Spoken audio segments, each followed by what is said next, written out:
I don't expect everyone to know or care about what's happening in New York, you know? Which is why I was surprised that the nation seems so gripped by New York City's mayoral race. Like, this, people talk about it everywhere because I think it's just feels like a beta test for something bigger. You know?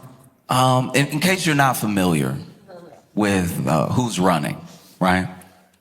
You have to understand who's running to understand what's happening.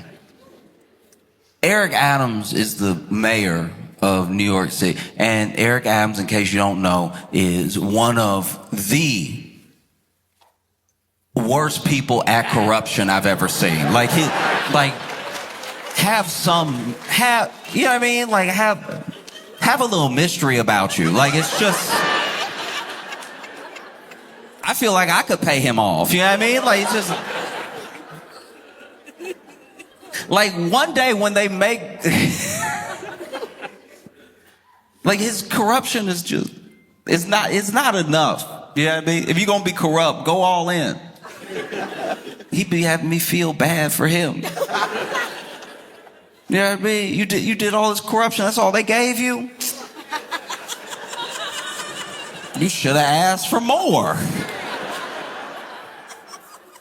was very upset. If they ever revisit this chapter in New York mayoral history, everybody gonna be disappointed. Be like, flights? He went down for flights? Just tickets? You know what I mean? You had a dude in Illinois at least going down for gold bars. That's real corruption. That's like cartoon corruption. You know what I mean? Like, he took it back to the 50s level corruption. Break me off some gold bars, I'll get you anything you want. That's mustache twiddling, tying women to railroads corruption. That's crazy. And you over here embarrassing us as New Yorkers. This is a very rich city, and you going down for a couple flights to Turkey. Turkey!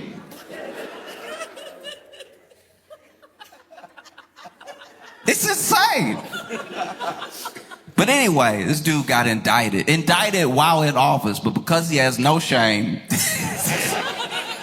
everybody was like, he gonna step down, right? Like, he got stepped down once he's indicted. That's too embarrassing to go to work indicted. The closest thing I can imagine to, like, okay, okay, this is bad, my bad. Look, so when I was a kid, I mean, I was a little bit older, but my buddy's dad got in trouble, and he got a little time. He had to do like a year, right? But he did, one of the crimes, I still don't understand this, one of the crimes where you get to report to jail. Like, you get to report to, that's always weird, because whenever you watch Law and Order, they take you like, jail start right after usually that's jail, you know what I mean? Like, usually they take you out, I didn't do it, right? But for some reason, they told him he was guilty, but they let him, get his stuff in order, and he could report to jail. And that weekend, his son, my friend, took the car without permission and came home a little later than curfew. And clearly, his kid may be like acting out of frustration about things that are going on with his dad, but he gets home and his dad's very upset with him, and he's like, you didn't ask for permission for the car, you're supposed to be home by 10, I'm sorry, but you're grounded. And my buddy was like,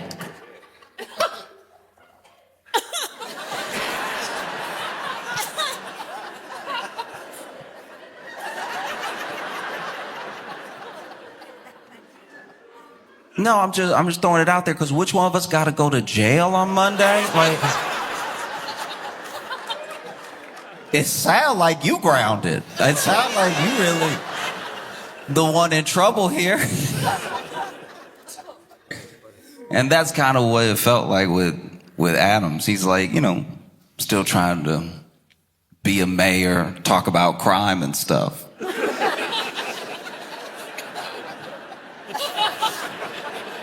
I'm over here talking about crime in the city.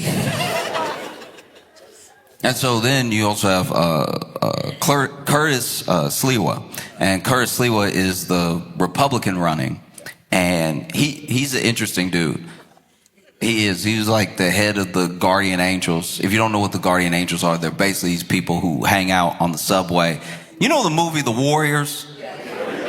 All right, it's like that, but if one of the gangs wanted to be the police.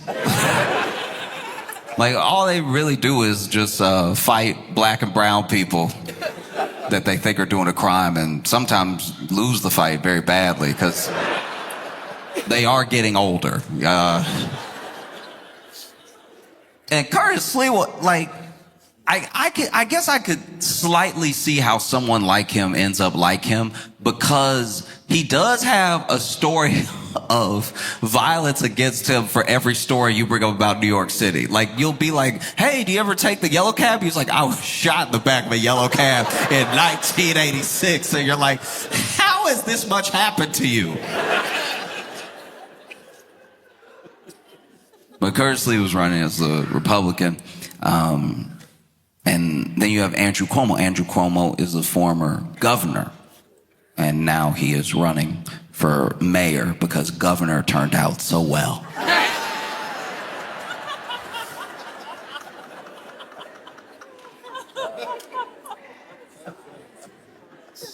And then you have Zohran Mamdani. And Zohran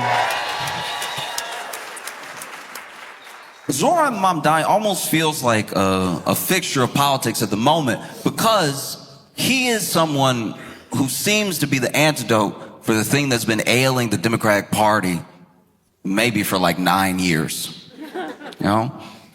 This is a dude who is running on what he will do and his own policies that he believes in.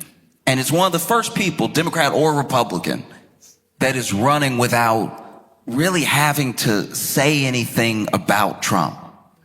He has his own ideas. He has things he wants to do for the place that he is running. He's not running on being not like Trump or closer to Trump or someone Trump will call or someone that Trump hates. He is not using Trump in his orbit. People bring him up, but he himself is saying, I want to make the buses fast and free. I want to have free childcare. I want to freeze the rent for rent-stabilized homes. And I want to make sure that we hold bad landlords accountable. Things that are very specific, because that's the other thing that it feels like the Democratic Party has been missing, is a clear and concise plan for a policy, something that you can attach yourself to, that you don't really need to get in the weeds for. Because I'm not saying that Democratic senators and Democratic candidates have not had good plans. I'm just saying that once you need a graph,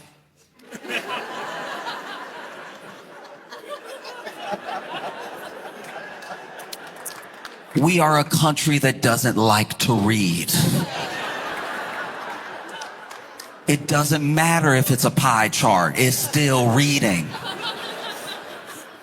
Because one of the things that they've come after Mamdani about over and over and over again about his policies, how are you going to pay for it? How are you going to do this? How do you plan to pay for it, right? And one thing that he's done very well is had a quick and simple explanation for his plans to pay for something, So when they ask him about maybe the bus system or maybe more rent stabilization, he'll say, oh, we already spend this much money. So for the buses, he's like, we already generate $700 million in a bus fare. I think that would, is clearly money that we could use towards a free bus system. Also, all we have to do is raise the corporate tax rate and we'll have billions of extra dollars that could go towards childcare, billions of extra dollars that could go towards like a bus system. And then they're like, well, how do you plan to pay for it? Raising the corporate tax. Well, what will happen? If you raise the corporate tax, people will leave. Will you raise the corporate tax too? And he'll be like, oh, I'm just raising it to the same as New Jersey. Like what they already do right there. Like they actually already do it over there. I guess you didn't know that, but it's already, I would just copy them. It wouldn't be higher than that. Like I would copy what they do over there. And I don't know, is everyone dead in New Jersey? I don't think so. I don't think everybody left. In fact, a lot of people moved there. So I think they'll be fine. But I don't think that Zoran is leading in the polls or is the Democratic candidate because of his clear and concise policy. I don't even think it's his youth. I don't even think it's because he's captured a moment.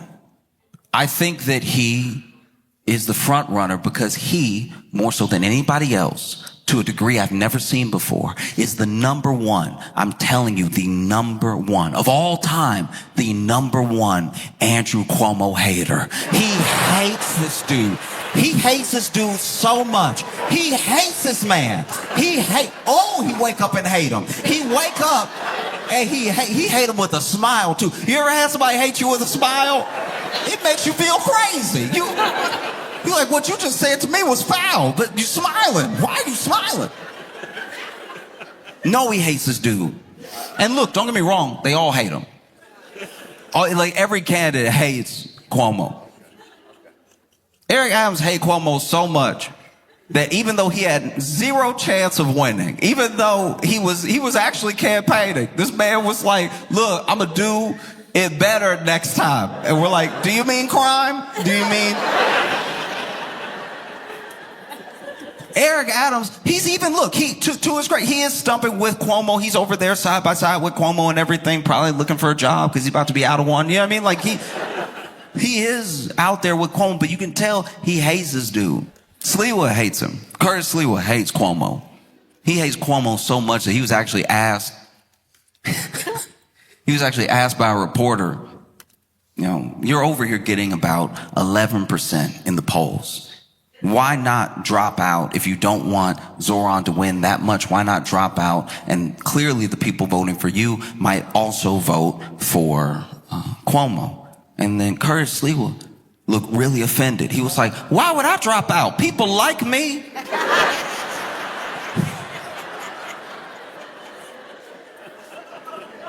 This man is running as a Republican in New York City, and he's still like, I'm not going to drop out if it helps him.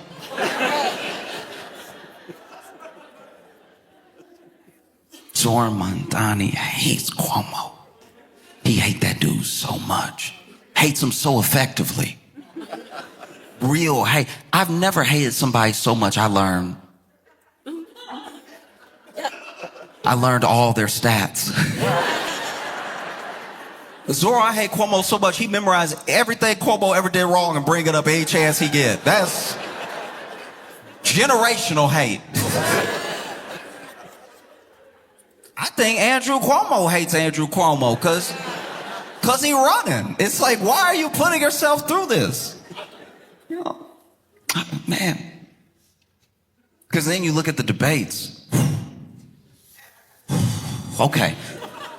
This is very important. I got to go back in the story for a second because Andrew Cuomo wasn't always hated. Even if you hate him right now, think back to a time where you didn't even know who he was. That time he was like beloved.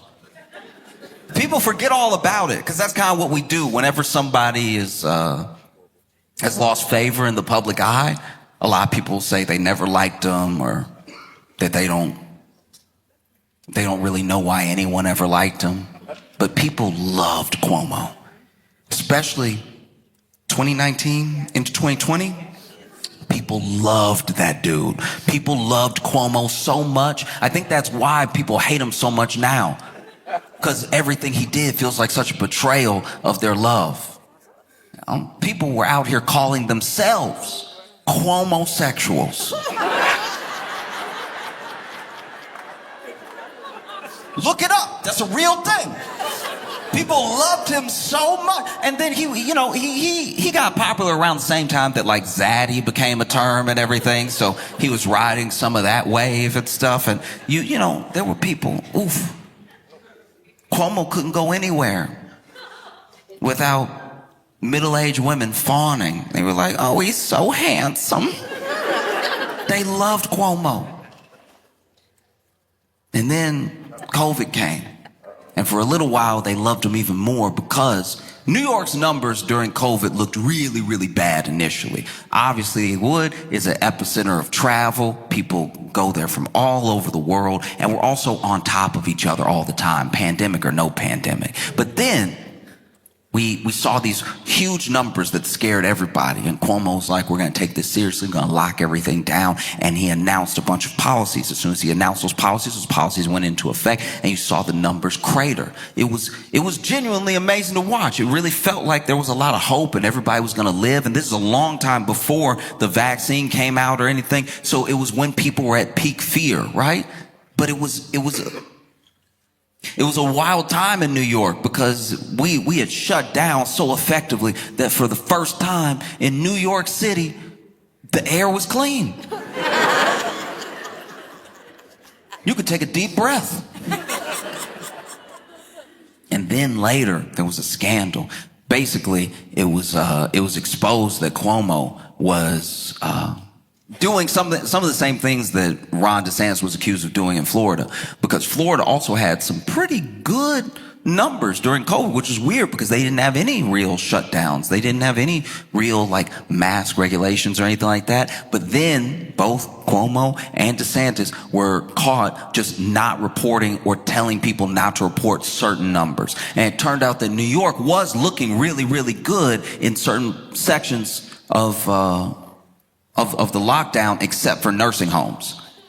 And so the thing that's really important about that is that if you see the numbers going down and you've set up a bunch of policies, you'll think, okay, we should just keep doing this, see if the numbers go down further, right? If the numbers go up, you're like, clearly we need to change something. So because we did not have those markers of spikes, we didn't change things. And so there were a lot of seniors that died that didn't need to. They died in nursing homes because of protocols that just didn't have enough evidence around them and weren't the best practices, right? And he was covering it up. Some were saying by 50%, right? And so people started to like him a heck of a lot less. And then at the same time, basically in tandem, he was accused by about 11 women of sexual harassment. Then it was 13. That's stats. Those are numbers. Double digits, you doing it. You are clear. 13 women who don't know each other all got a story about you. That's you. You doing it. All of a sudden, nobody was Cuomo-sexual anymore. And everybody was telling this dude to resign, but he tried to fight it. He was like, I'm going to fight these allegations. You're going to see my name's going to be cleared. And we were like, all right, but even if they clear your name on these sexual harassment allegations, you still did the nursing home thing. And so everybody from Joe Biden to Eric Adams was telling this dude to resign. And he finally resigned 2021. And now he's running for mayor. That's just important to make sure you know, because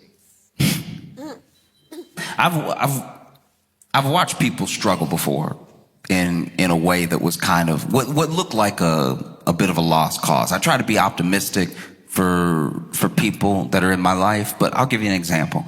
My buddy wanted to enter an arm wrestling contest, and we are built the same. I'm never going to tell anybody not to follow their dream, but I won't let someone sleepwalk off a building. And so I was like, are you sure? Because, you look like a mirror right now, and I'm not entering any arm wrestling.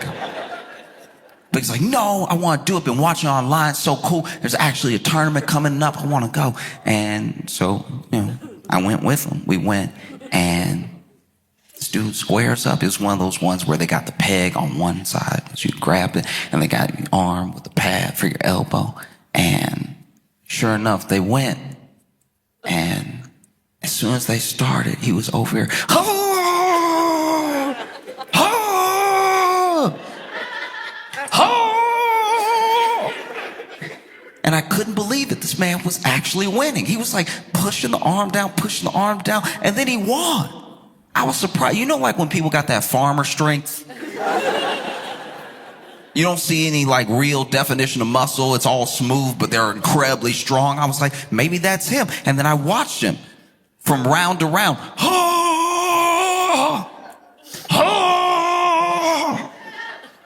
This man got to the semifinal. And at the semifinal, somebody walked up who really did look like a final boss. In my head, I was like, you've done very well for yourself. It's time to pack it up before he take that arm for good. It's gonna pop right out the socket. You're gonna leave with one. And sure enough, he squared up. And then they told him to go, and he, But this was different. This dude wasn't really moving, but he was really strained, even leaning a bit. And then he started to make noises he hadn't made in the other rounds. Once you scream in an arm wrestling contest, you have lost something. This man,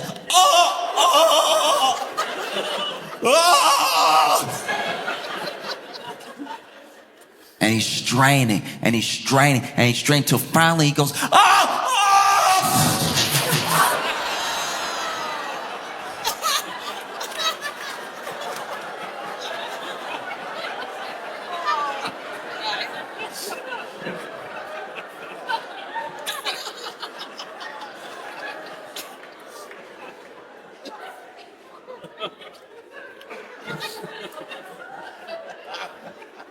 and he won.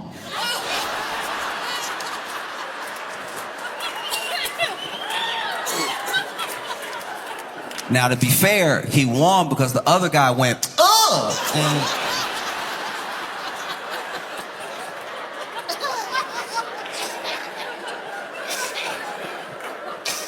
apparently that is a disqualification. Yeah, even when we were in the car ride home, we did have to leave. He didn't get to go to the finals because even when we were in the car, I was over there trying to be optimistic. I was over there like,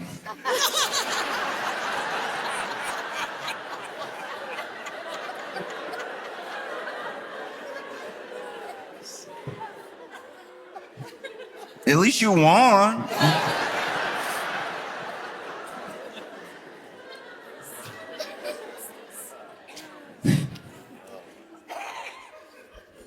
I give you an example of how much Zoran Mamdani hates Andrew Cuomo. In the first debate, right? In the first debate, it was Curtis Lewa, Zoran Mamdani, and Andrew Cuomo all on stage together. Really, the race is between these two, but every once in a while we throw Curtis a question. And Cuomo's talking, and he goes, look, this is not a job. Being a mayor of one of the richest, biggest cities in the country is not a place for on-the-job experience. You know, this guy's never had a job before, and I don't think he can run the city. He definitely can't run it like I can. I can do a much better job. This is not a job for experience while you're in it. You gotta know, you gotta come with plans of what you're gonna do. And then, to his credit, Zoran, it's like, I do have plans for what I'm gonna do. I've stated my plans clearly. Your only plan is to attack me. And Cuomo also came at him with a couple of things that are like talking points that a bunch of the candidates have used that they're not really clicking for me, but I don't know. Maybe I just don't have enough Islamophobia to have it register. But one of the things that Cuomo brings up is like, this man still, won't denounce the phrase globalize the Antifada. All right? He's over here lobbing accusations at me. He still won't denounce the phrase globalize the Antifada. What Andrew Cuomo is referring to, supposedly, is a time where someone else said it and Zoran didn't, I guess, tackle them. This isn't language that he used. It's not something he said. It's something that someone else said that I guess he didn't do enough about in Cuomo's eyes, right? Mamdani responded, well, look, you're talking about things that are from 2020. And since we're talking about things that are from 2020, I don't know why, people would elect a mayor who sent so many seniors to their deaths in nursing homes. What I lack in experience, I make up for in integrity. And for what you lack in integrity, you could never make up for in experience. And I've never watched any debate like a rap battle. I was sitting in front of the computer like, get him!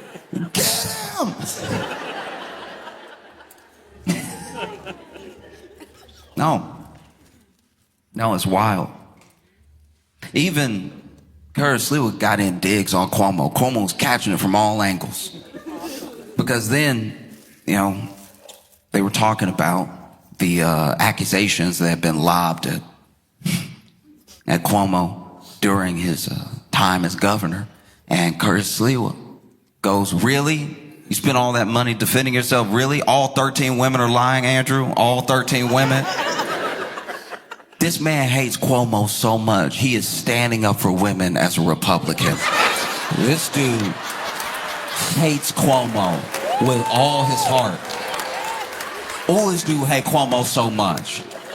And then the second debate was even worse. There was a moment in the second debate where the candidates were allowed to ask each other a question. It was just question and answer. They couldn't go back and forth. You just got a question, you had to answer. And Cuomo went over on Mamdani and he was like, you took a picture with this leader in Uganda. Did you know that this leader is actually someone who denounces all rights for gay people? They've actually worked on making it illegal to be gay in Uganda, and you took a picture with them. And Zoran answered, listen, at the time, I did not know this person's policies. I took a picture with this person. If I had known, I would not have taken that picture, full stop, right? And then it was Zoran's turn. And Zoran asked, he was like, Mr. Cuomo, in 2021, you were credibly accused by 13 women of sexual harassment. And in that time, you spent $20 million of taxpayer funds to defend yourself from all of these women. And you've lobbed, lawsuits, and you've worked with judges for gag orders and everything. You filed defamation suits on all these women. You have actually tried to obtain gynecological medical records of some of these women. Well, one of those women, Charlotte Bennett, is actually here tonight in the audience. And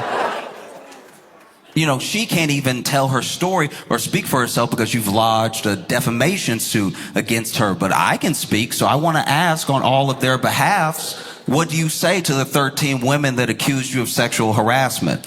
And it's in that moment I realized I wasn't hating to my full potential as a person. You know what I mean? Like, I am a C-tier hater when it comes to this level of hate is unprecedented. I thought Kendrick hated Drake. This is truly wild. Because what can you do if you're Cuomo? I'll tell you what he did. He went,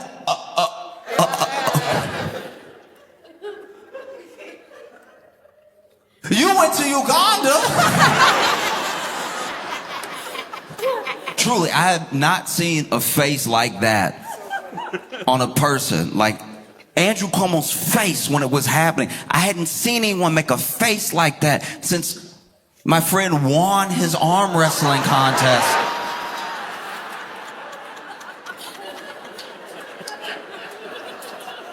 I feel like the same thing was happening to Cuomo that happened to my buddy.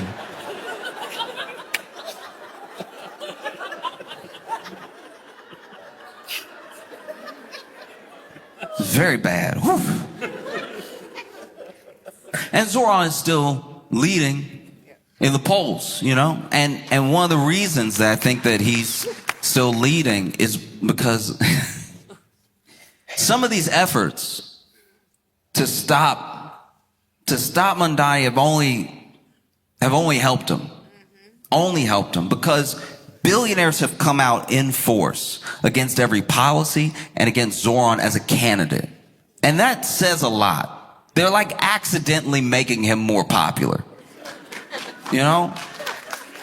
President Trump even said that if Zoran wins, he may have to mobilize the National Guard, take over New York City, which would be not just like a spit in the face to an open, free, and fair election, but what messaging does that look like to you? That you might have to send the National Guard and take over a city if the dude who wants free pre-K wins?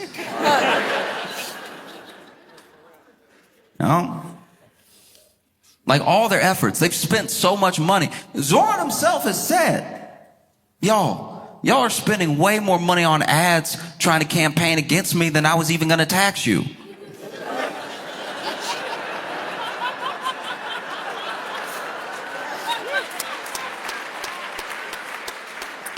You don't want it that bad. And why don't you want it that bad? That's crazy. There's something happening here. And I think that's why it's got so much tension across the nation. I think that, America's very good at telling a story, and America is a salesman unto itself. It's like a salesman of a dream and of an idea, and people, one of the things that Trump and other people have said about Zoran is that he's a communist. He says he's a socialist, but he's a communist. And maybe that would have worked like 20 years ago.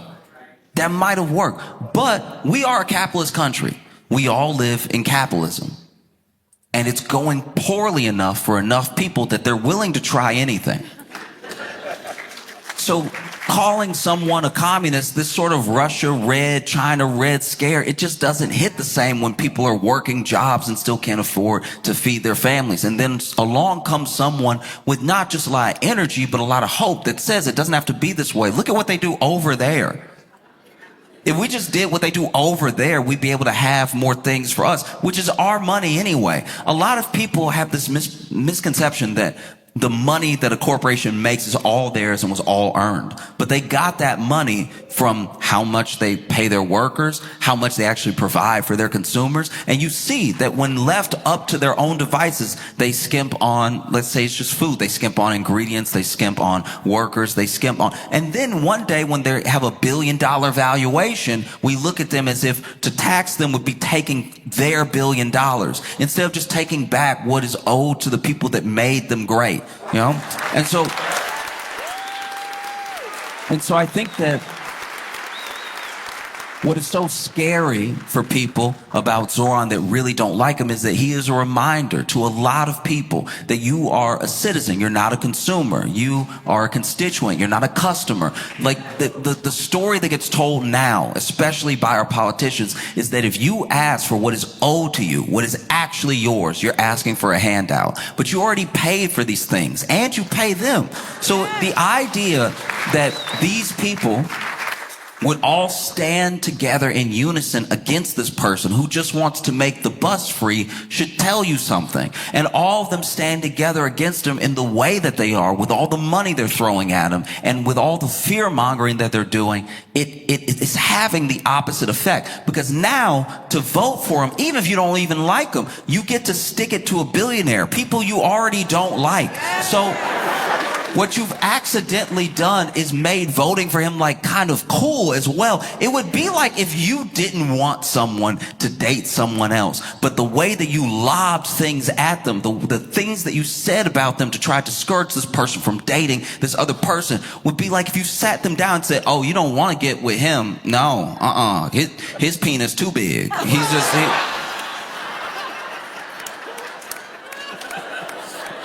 You don't even want those problems. You don't.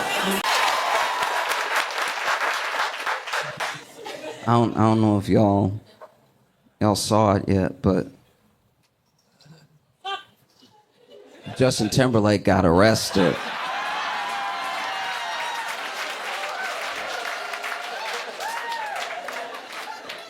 Justin Timberlake got arrested for a DWI in what what? He was in the Hamptons. How fast do you have to be going as a white man in the Hamptons to get pulled over? Because I was reading the story, and this man gets pulled over, and then I guess his friends noticed that he left or whatever. So then they also left, and then they saw him getting pulled over. So they pulled up, and they were trying to like beg the cop to cut him a break. They're like, he's I don't know if he was close to home, but they were like making excuses for him. And in my head, even in that moment, I was like, why didn't y'all give him a ride? Like that's Justin Timberlake is so rich. How do you have all that money and you don't have a driver? That's crazy. That's so irresponsible. You got all the NSYNC money. Could have hired one of them to drive.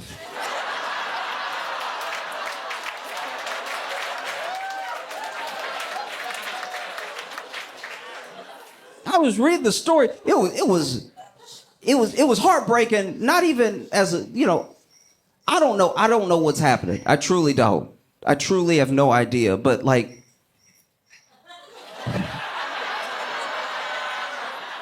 that shit sounded like an attack. That was.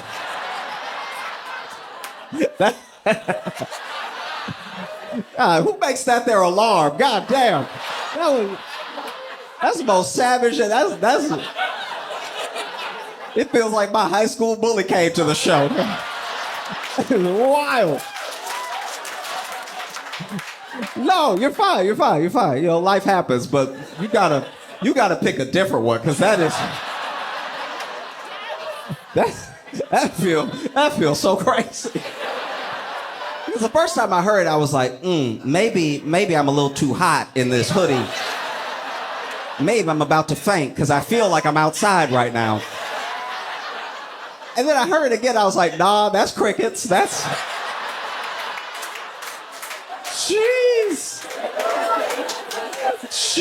what? I didn't know we had beef like that. You were over here like... And I'm gonna sit in the front too. I got his ass. No. I got him. Damn, no, it feels like an ex paid you. That is so wild. No, I'm gonna wait till he think he making one of his little points. No, I got his ass. Oh, God. Oh. No. I don't know. I feel weird about it. I feel like maybe you look at Justin Timberlake and whatever hex Britney Spears put on is working. It's working overtime. And fame is a very interesting thing. Fame is a mystery. It really is, because Justin Timberlake is doing an arena tour. A whole arena tour. But when he got pulled over and they asked him to step out of the car, the cop didn't know who he was. The cop didn't know who he was because the cop was too young. And I don't know about you, but that hurt me.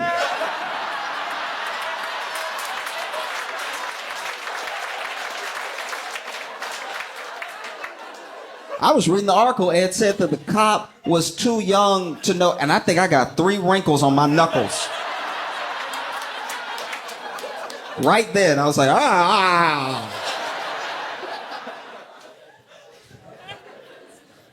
No, it was absolutely insane.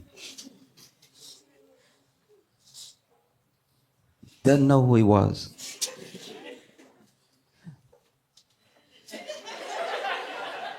Like, if only Justin had been pulled over by a single mom of 2. You know what I mean? Just a millennial single mom of 2. She would have been like, I'll give you a ride. Come on, man. No, put the lights on and everything. We gotta get Justin home.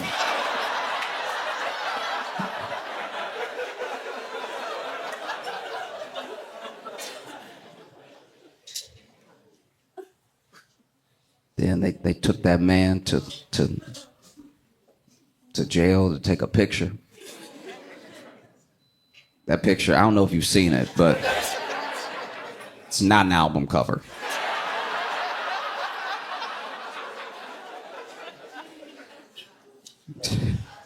That face that Justin made is the most encapsulating face of a man in trouble I've ever seen in my life.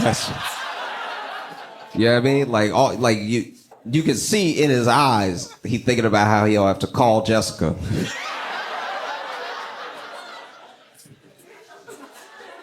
Whoa. That was wild. And then this is my conspiracy theory. There's nothing to back up what I'm saying. There's not a shred of evidence, and there's not a word from anyone that backs up what I'm saying. But I think, okay. Do y'all remember Justin? You remember that decade that Justin wanted to be black? Do you remember that? Do you remember that decade that Justin was like that? Y'all remember that, right? That I feel like at first when he got there and they flashed the picture, and also I'm sure that they turned the brightness up extra on mug shots, because like people who you could tell were ready don't look ready when they take the picture.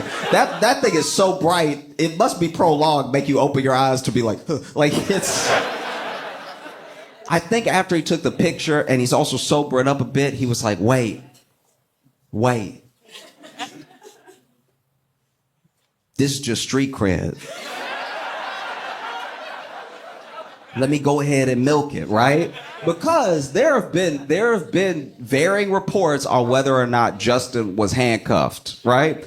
And personally, my conspiracy, I don't think he was. I feel like Justin was like, look, I know I'm about to go, but can you cuff me real quick? And the cop was like, what? It's like, can you cuff me real quick? Like, just, there's going to be people waiting out there. Can you cuff me real quick? And he's like, I don't even know you. Like, please just do it. He's like, I'm not going to do that, but I'll just stand in front of the door, hold the door open. He was like, okay, all right. And then he walked out. And if you look at the thing, he's got his hands clasped together, but you don't see any like loose chain dangling. And when you zoom into the picture, it looked like a little bit of leather on that. Like, that's a bracelet. That's a bracelet. But then JT over here doing his best Malcolm X impression. My man.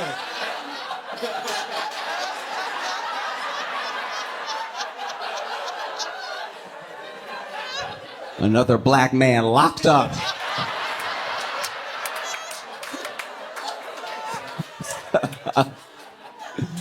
Oh. Yeah. Actually, okay. Did y'all see the white woman that got in trouble for saying the N-word? I know, you said which one. Okay, fair enough. Okay. I say the because this was the for me. It's like other people were saying it, people were saying it all the time, but this one felt especially crazy, so I followed the story because it is captivating. Okay, so basically, okay, where do I even start? There's a thing called trad wife. Now, trad wife is short for traditional wife, right? Trad wife is like this content thing that they do on TikTok. It's spilled over to Instagram a little bit, and it's basically women doing like stuff around the house while telling women to be better women, right? It's just like, why don't you be a lady while she makes a pie or something?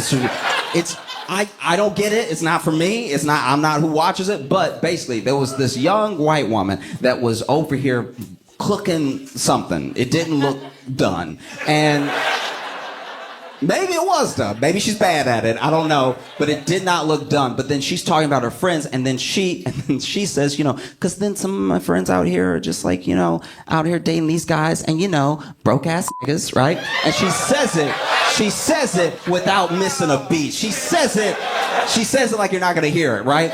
So then, of course, everyone who saw this, like, it started this frenzy online, right? And so there were all these people, she did it on TikTok, there was all these people commenting, replying, what's wrong with you? What are you doing? Are you trolling? All stuff like that, right? And then she makes another video, and she's like, look, I made a video earlier that offended a community or something, and like, and I've really listened to the feedback, and I'm not gonna lie, I don't really give a care. Like, I don't know. It's like, so then they found her job, right? Which is crazy, because you a trad wife. Why you working? Why are you? Why?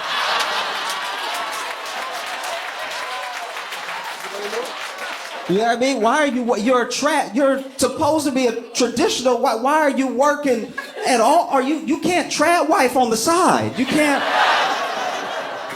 There's no such thing as halfway crooks. You know what I mean? You got to be all in or all out, right? And so then they found her job. Then they got her fired from her job, right? So then everyone was like talking about how, she clearly got fired, even though they don't say her name. They issued a press release because why else would they do it? And they were like, yeah, certain individuals not working here anymore. So then she starts trying to cozy up to, like, Newsmax and like One Nation News and just a lot of the alt-right on Twitter and everything. And she takes this spin of like, I was canceled, right? So she gets on Newsmax real quick, but she also just doesn't quite have the juice. You know what I mean by that? She doesn't quite have the like, the presence and the energy of like a real racist that's gonna be a newscaster. You know what I mean? Like, she just doesn't have it. Like, when you're watching her, you're like, she's saying bad things and they're annoying, but I'm not angry. She just doesn't have the oomph to get me there. You know what I mean? Like, I've just never seen diet racism before, but that was it. So then she makes more videos trying to double down harder. And in these upcoming videos, she just gets way worse with it, gets like even more bigoted with it. So she's tweeting the N-word all the time. She's been tweeting the N-word nonstop since she got fired, right? And now she's making videos where she's saying the F-word, right? And so she's just going after everybody, just trying to prove how terrible that she is, right? And so then she starts trying to cozy up to a lot of these, like, especially neo-Nazis as much as she can. And then a turn takes place. An incredible turn that I could not have predicted. One of the most insane things that has maybe happened so far this century, the neo-Nazis start rejecting her as a psyop.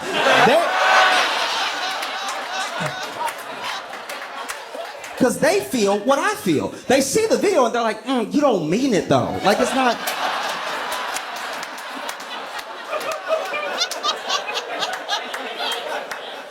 It's not like coming out of your stomach, you know what I mean? Like, it's not, you're not even saying it with bass, like,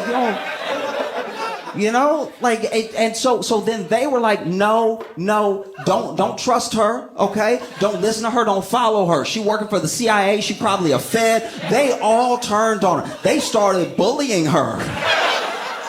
It was absolutely insane. It was one of those things where then she keeps trying to cozy up to him. She keeps trying to like take pictures with him. She's going to events and stuff like that. And some of the ones that roll with her are rolling with her in real time, and they're like making fun of how other people are making fun of her. But you can tell she's still not like in yet, She's not like with them hard. But then there are some people that can't stand her so much. This happened like a week ago. So in the course of 3 days, they can't stand her so much that they start digging up her old tweets, right? So then another thing I never would have seen coming, they dig up her old tweets and they find old, not racist tweets from like 2 years ago where she was telling somebody, hey, that's actually appropriation. You might not want to do that. And so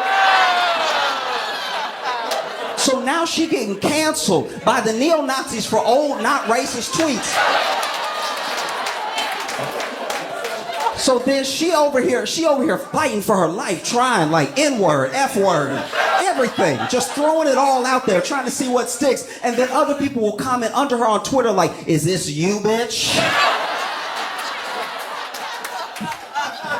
Miss Stolen Land?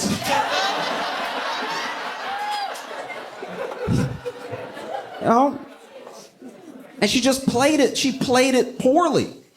That's what happened. She could have had a real shot. She could have, but she doesn't have enough of the real. You can tell she's not really racist.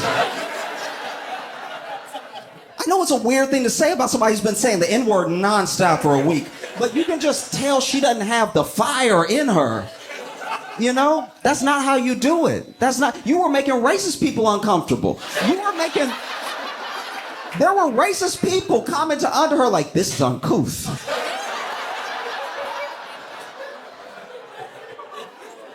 That's not how you do it. If you really want to be somebody as a racist, if you really want to make waves as a bigot, you start out slow.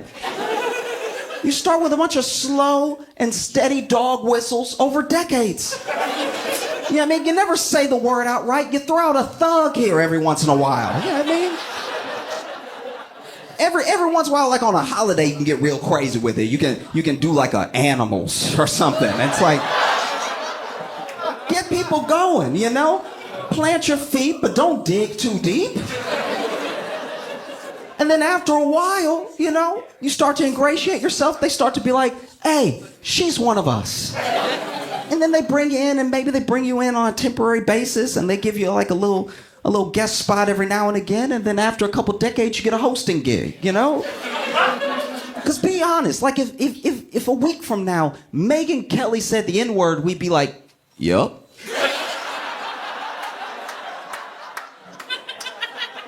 We expected that. She's been earning it over decades. The expectation lands right on the strip perfectly.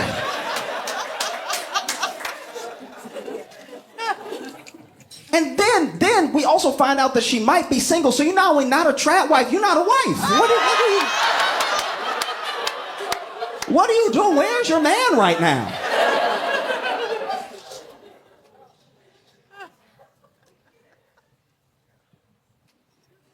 Like you weren't a trap wife. You were working. You were a mom, but you were working, and you're a single working mom. That's a bigger demographic to appeal to.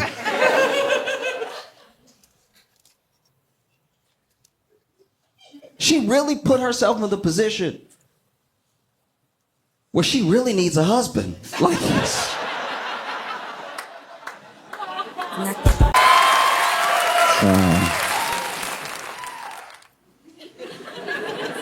I've been having trouble. I can't stop thinking about how we've gone from this like 36-hour news cycle that we were kind of in last year to now this sort of 12-hour, maybe even 6-hour news cycle that we're in now. It's just everything bombards you all the time, and there's no time to take in a story as it's happening. As soon as a story happens, there's another thing to replace it that's the big deal for this 20 minutes, you know?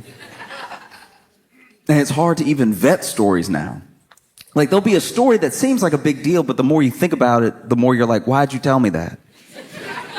But it'll be big news for a second, and then it'll be like, oh, but then that was just wasting my time, okay? Like, I don't know if you saw, but apparently after all this time, they've nailed it down. They've solved it. Apparently, we got Jack the Ripper.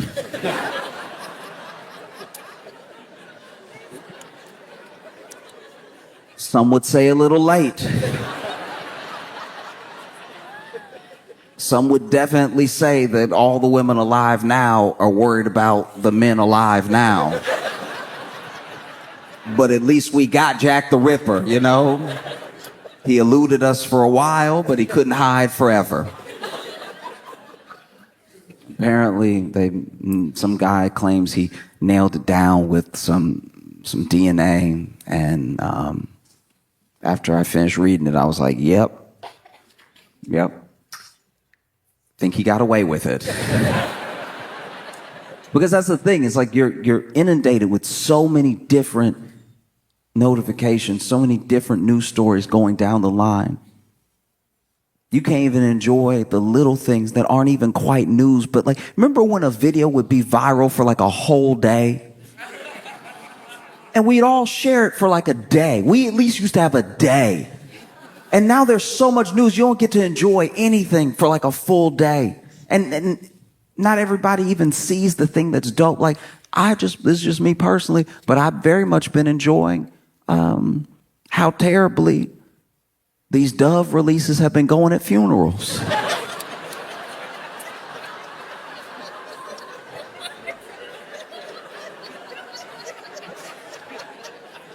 In case you're not familiar, there are some funerals where everybody can't get like a 21 gun salute or anything like that. So they'll do something special, whether the funeral director suggests it or the family wants it, and they'll have these doves. And it depends on how they want to do it for the funeral, right? Some people say some sweet words and they release one dove at a time. Some people say some sort of message. They give a eulogy either at the cemetery or at another special place to the person that passed, and then they release all the doves at one time. But one thing that's been happening consistently is they will stand people in a line and give them the cue to release the dove. And when you see a dove released, it does make you feel something. It's like a powerful thing. I understand why it's such a symbol for people. But the last few videos I've seen, the doves do just sort of die rather than fly away. There's one video that is truly spectacular. It is art to the point where I worried it was a sketch. There's 3 family members standing in a row, and this first one's cute to throw the dove up, and she goes, even bends her knees a little bit, really give it some oomph, and the dove bounces off her hands and then bounces off the ground. As she snaps back, she's like, ooh, I hope that's not an omen. And then the second person releases their dove, and that dove flies off beautifully. And you're like, okay, not so bad. And then the third person goes to release his dove, and I think he knew his was dead. If anything, I feel like he pitched that one. He was trying to, like, if I can toss it high enough, maybe it'll wake.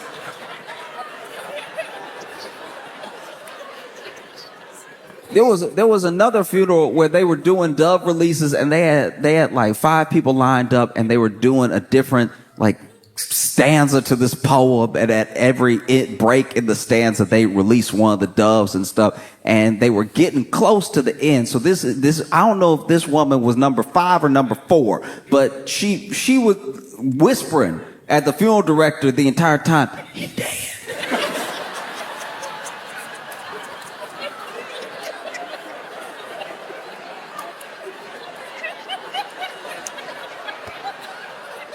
And the funeral director's like, what?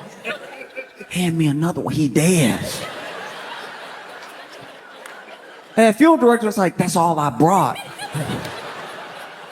What do you mean that's all you brought? He clearly dead. She's like, funeral director looking at him, trying not to interrupt the beautiful poem that's being read. And he's like, no, he's asleep.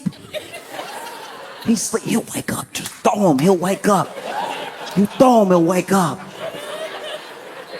And they released the second picture, and the third picture is right here, and she's like, this is a dead bird in my hand. Don't play with me. Find another bird. And he's like, I swear it's asleep, just throw it. And then the third person throws theirs up, and then they read the poem, and the woman is standing there like,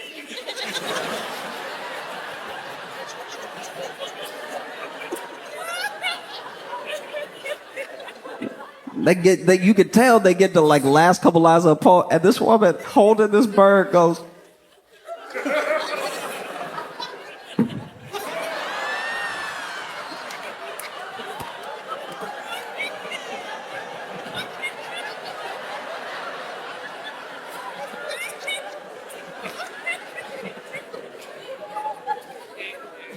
she just tried to like waste bird up, and then they end the poem, everybody looking at her, and the field director like, and then sure enough, she go to, and the bird just plopped down. And she was looking at the field director daggers like, this your boy?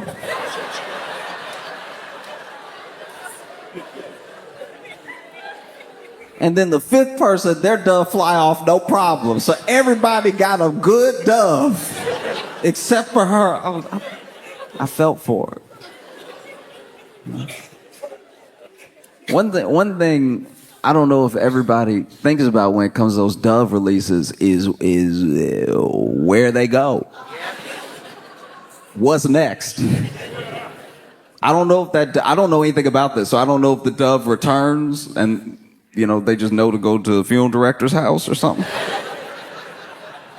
I'm assuming they start a new life. Like, I'm assuming the dove gets thrown in the air. It was like, what a beautiful ceremony. I didn't know them, but y'all sent them off right.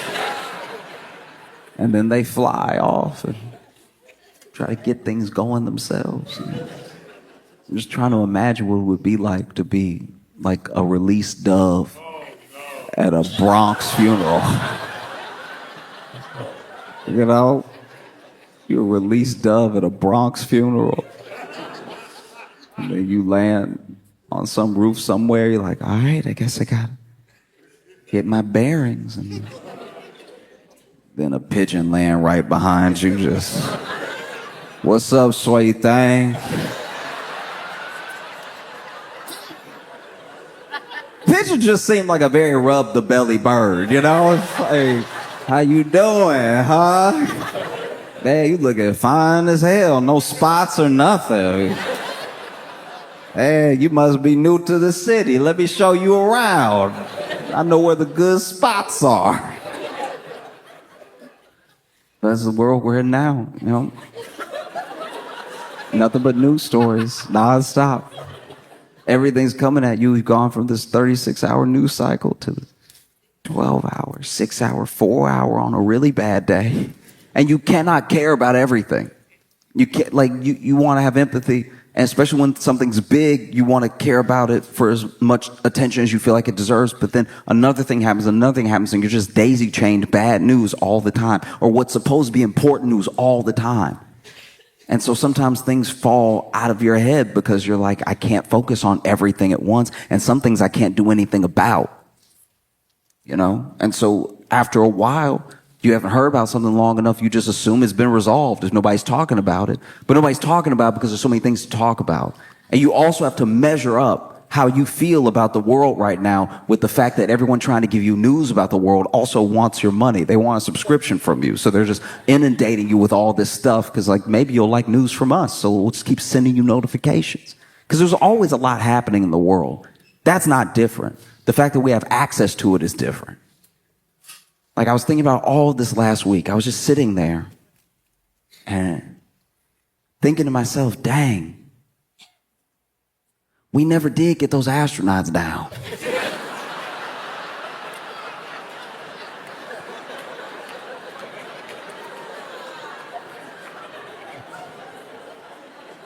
What's the plan? That was a while ago. We should probably do something about that. And look, it's not like I can do something about it. I care, but I can't help. It's not like when your loudest, dumbest friend is in a bar fight, and they're over there talking trash, or you're like, he over there though. I would never be able to get there in time. There's nothing I could possibly do. He's kind of on his own, which is a shame. I wish I could help, but he's all the way over there, and that other guy is very big, and no one was talking to me. So, in case you don't know, in case you missed it, which is understandable, there were 2 astronauts that went up, Butch and Sonny, and they went up to the International Space Station, and they were the first to, I believe, man this Boeing Starliner. So they went up in this Boeing Starliner, which some would say was a mistake. Because I don't know how many news stories you consumed last year, but Boeing was not having a fantastic year. And Boeing has different divisions, by the way. It's not all one thing. It's one company, but it's not all one thing. Everybody's not working on everything at the same time. So the plane people and the space people aren't necessarily the same, but by and large, as a company, wasn't looking good. And so they went up to the International Space Station with this Boeing Starliner. And I'm not going to act like I understand or know how to do what astronauts do. I don't get it, and I'm glad that they do. because astronauts, NASA, all of these experiments that they do in space have yielded incredible things for us down here on Earth that you wouldn't necessarily even connect to space, you know, like memory foam, inner ear thermometer. All the times that they've had to solve a problem up there, it's led to us having something dope down here. So keep going to space. I think that that's great. I don't know what you do up there, but all I know is it makes my life better and I appreciate it. You know, because everything I know about working in space, I know from the movies. And whenever I see it in the movie, it's just the astronaut outside of the ship with a wrench.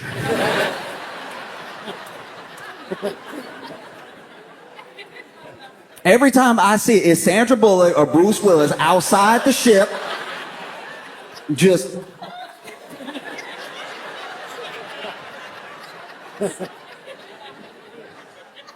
I don't know what it is about space that makes screws so loose, but like, I genuinely assumed that a quarter of being an astronaut was just tightening. I don't know why space is so loose, but it's just you gotta keep it tight all the time. And so they send them up there, and this Boeing Starliner had a bunch of other problems. It had a bunch of other issues on the sort of unmanned tests that they were doing. You know, and so it's very brave of them to even go up there and be doing these experiments and try and make a better world for us, you know? They get up there and they're supposed to be up there for like 8 days, right? And I don't know if they caught it or it got caught down here, but there were a bunch of problems with the Boeing Starliner. Some of them were helium leaks, because helium is incredibly hard to just capture, just keep it so light, and it's very easy to escape. And then they were worried about the thrusters, and so they were worried about control issues if they were to come down, right? Because Boeing used to be a better company. Boeing used to be a company that put engineers and innovation first. And then they had a bit of a merger, and that merger started to prioritize shareholders, prioritize the money. And so some of that innovation, some of those engineers started to fall to the wayside, and you have what we get now, planes that make you a little nervous and ships that only go one way.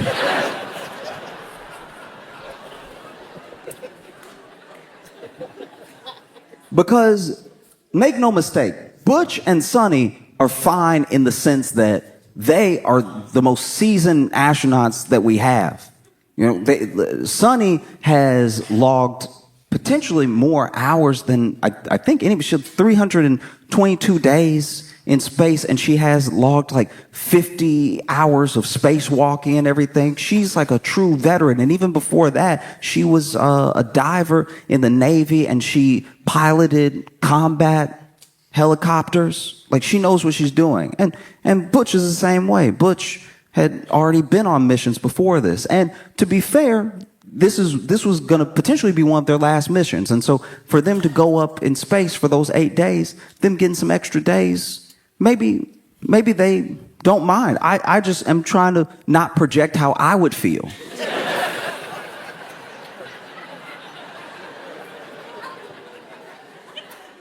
Because if it were me, because once again, I'm not an astronaut. I can never be an astronaut. Not good enough at math, throw up too easy. So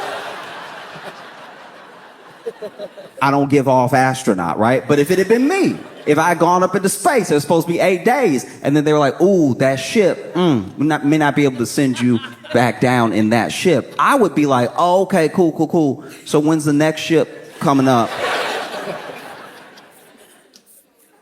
And so some of this is being explained to me by my friend, so forgive me if I'm like a bit incorrect, but he's saying that not only are they good because of how seasoned they are and how much they genuinely love being in space, but also because they have these like pods and stuff and different things they can send up to give them supplies, give them food and everything, give them things to continue their experiments, more wrenches. I don't know what it is, but like they can send stuff up. And so in my head, I was like, oh, okay, all right. Like if you can send stuff up, like you can send a pod up or whatever, then why don't they just Like, why don't they just hop in the pod when all the food, like after they get all the food out and they eat the food, oh, delicious, and then they get in.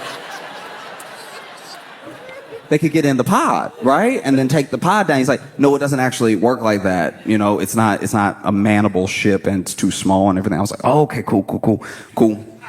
Why don't they make a bigger pod?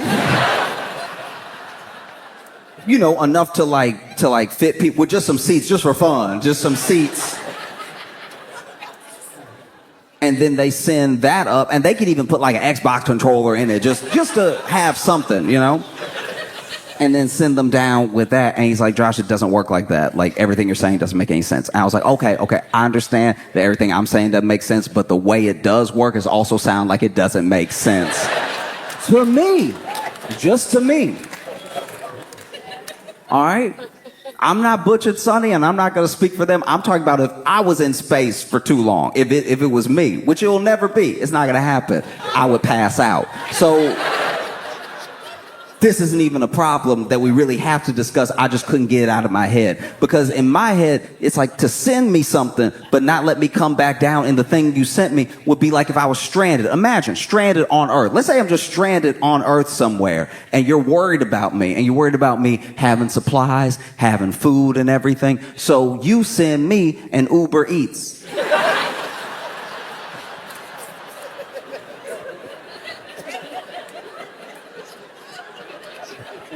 But then you go, no, don't get in the car. Don't get in the car. That's not how this works. This is not a car. This is a burrito car. See, you don't understand rocket science. This is a burrito car. You just try to get in any kind of car you want. That doesn't make sense. Stay there till we come get you with a car.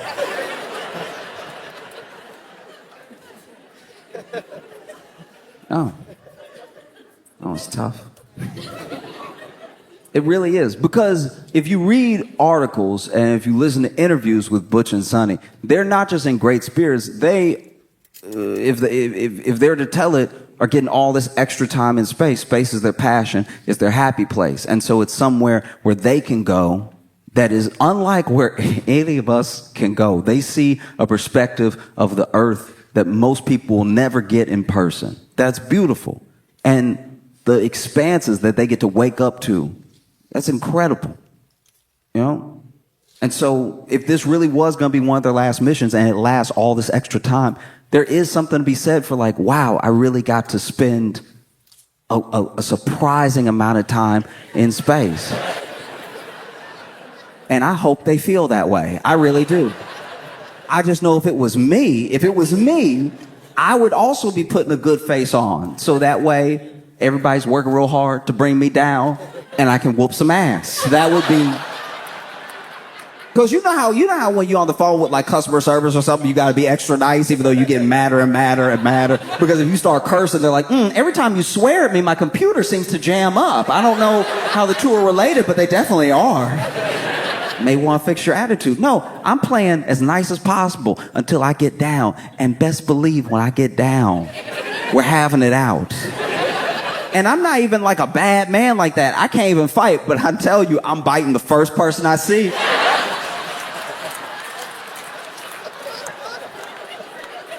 I cannot swing, but best believe I will catch a mouthful of your chin, all right? You leave me up there all this time? What's wrong with you?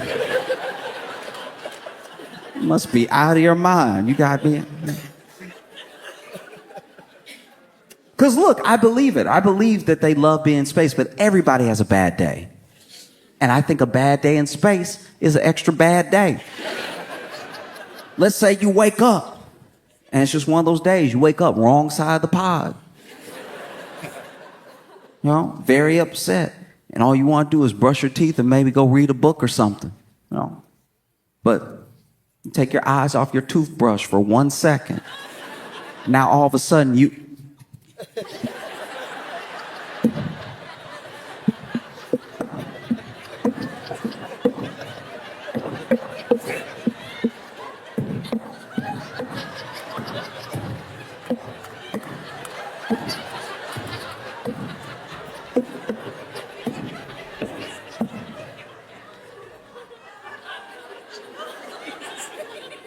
grab the toothpaste.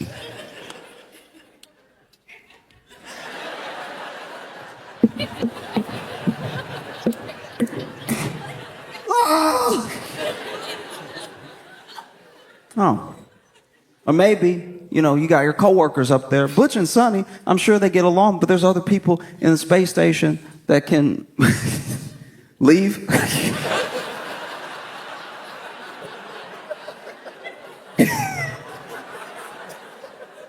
And so I'm sure you have your disagreements with your coworkers. We all have it. We all have it. You want to storm off. Very difficult in space.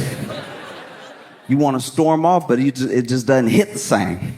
Because when you storm off, you want everything to be perfect. You want to be loud as you storm off. Boom, boom, boom. You know what I mean? You want the feet to be slamming. If you slam a door, you want it to really shake after it slams and everything. You don't get any of that in space. I remember one time I was trying to storm off. I felt like I was in the right, and I was done. I was really angry, and I tried to storm off. But I had a small hole in my shoe, and it had rained the day before. And so I was squeaking as I walked off. And that's a hard thing to come back from, because I had the storming off words ready. I was like, this discussion is over.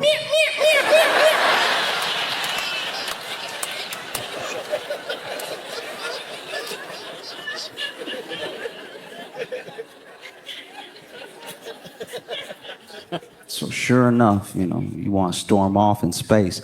Maybe your coworker's making you mad. And you've had enough of it. You've been up here for, 2 extra months or whatever. You just want to go. So you're like, all right, that's how you feel. That's how you feel? All right, then you know what? You can finish the experiment yourself, because I'm out of here.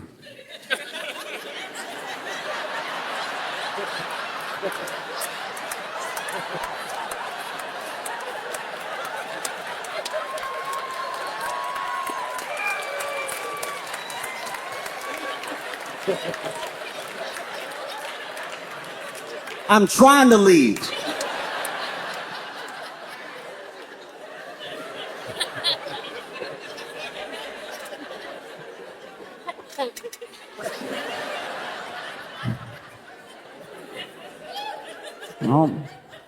I can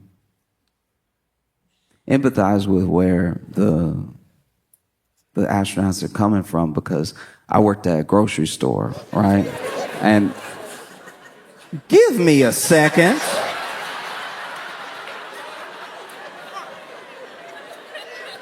That is wild. In the time I'm talking, I haven't built up enough trust that there's a point that I'm trying to... Y'all are rude. That's wild. Okay. Anyway. I used to work at a grocery store.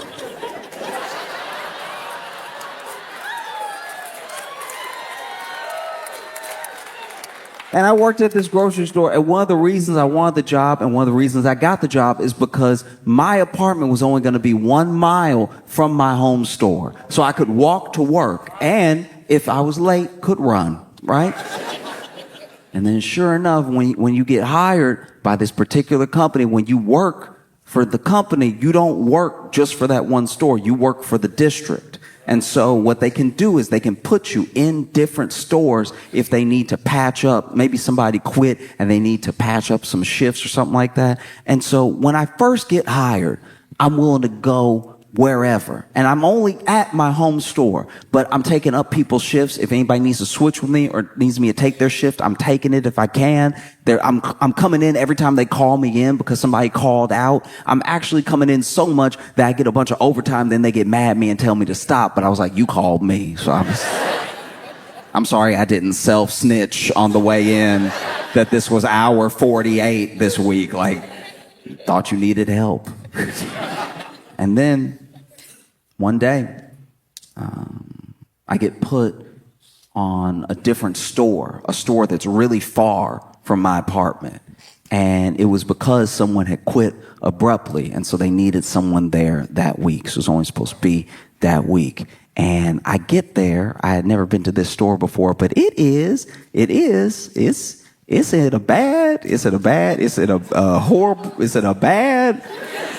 in a remarkably unfortunate, it is in a bad neighborhood, okay? And I don't mean bad neighborhoods in like they have crime sometimes.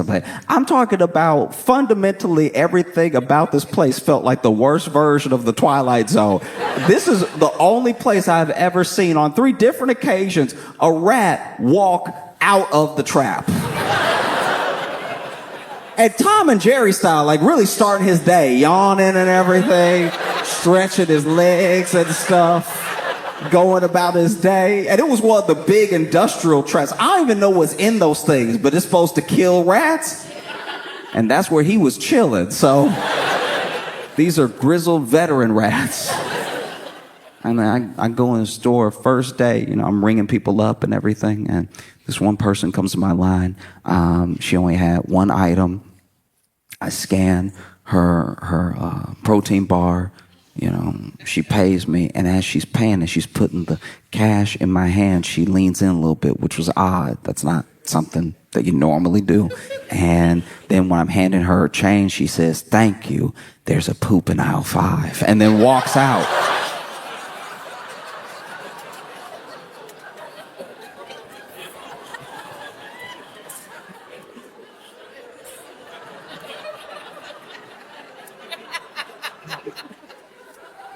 And I'm sure she didn't do it. I'm sure she didn't do it. But the way she walked out so quickly, I was like, do you have something to do with this? And so it's not really my problem. I'm hoping she was just joking. And so I just keep ringing people up, right? I'm just continuing to ring people up. And then my manager comes over, and my manager is like, "Hey, Josh, we gonna switch you off a register and put you on the floor for a little bit. Because, there's so many crazy things happening today. And so I'll go ahead and switch with you." And so then I had to count out my till and then go to the floor. Now, I'm still not electing myself to go to aisle 5, right? I went straight back to the back room to grab some chips that were out in front. And so I grabbed the box, and I'm opening the box and, starting to stock the chips. And I hear a scream.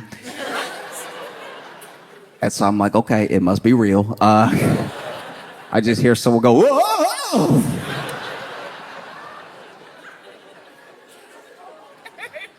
And so then I just keep stocking because I'm like, I don't want that to be part of my life, right? And then I get a tap on the shoulder, and it's my manager. She's like, "Hey, there's a whole situation on aisle 5. If you don't mind checking it out real quick." And in my head, I'm like, I thought you were gonna be ringing people up. You just been trying to set me up this whole time, using some very convenient language. And so I walk over to aisle 5, and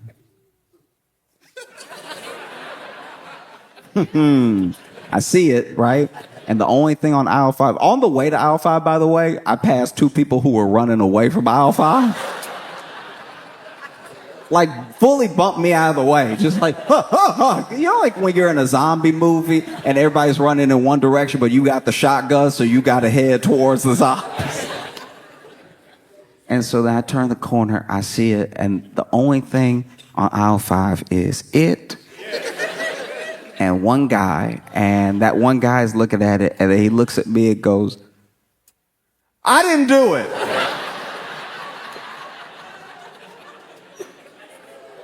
Didn't think you did, dog. I understand you being just as shocked as I am. And so then I go to the back because I don't really know what to do. You know what I mean? This has been laid at my feet, and I don't feel prepared. And so I grab the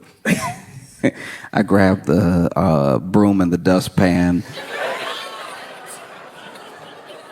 and the kitty litter. And so that I go ahead and scoop and litter and everything.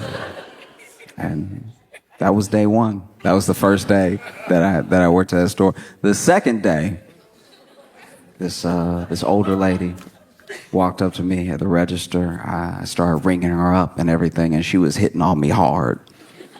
And she was hitting on me in the way that older people can hit on you because they're not saying anything vulgar, but they're being very vulgar at the same time. They're not using the words, but you can tell the intent is there. And so she walked up and she was like, "Hi, young man." And I was like, that's the wildest I've ever been called young man in my life, because she really hit that hard A with the man. It lasted forever. She's like, "How you doing, young man?"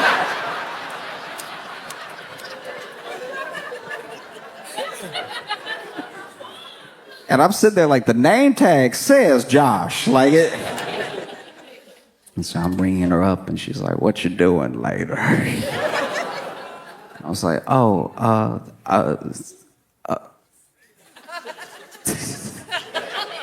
work. I'm just ringing things up as fast as I can. And then she's like, "Can you bag it for me?" Sure. I'm putting it in the bag. She looks at me and she's like, "I like the way you do it." And I'm like, you can see what I'm saying. Like this is X-rated what she's doing to me right now. But it's all under the radar. It's all, if you try to call her out for this right now, she'd be like, "I'm not doing anything." But like, we can all hear it together right now. Like, "I like the way you do it." I'm like, "Oh, okay. Thank you. Thanks so much." Meanwhile, I'm just ringing up can after can of prunes. It's just nothing but prunes. It's like the store's worth of prunes. In my head, I'm like, there's no way she's gonna be able to carry all this. Put the last one in the bag. And she was like,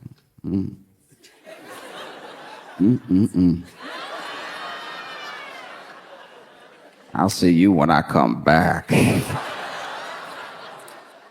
And I've never felt more undressed in my life.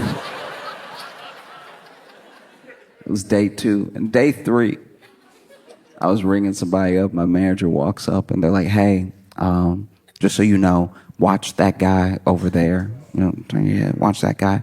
And she pointed to this dude and she was like, "Look, we forgot to mention this, but he does come in here periodically, and you just need to watch him because he will eventually start arguing with the cantaloupes."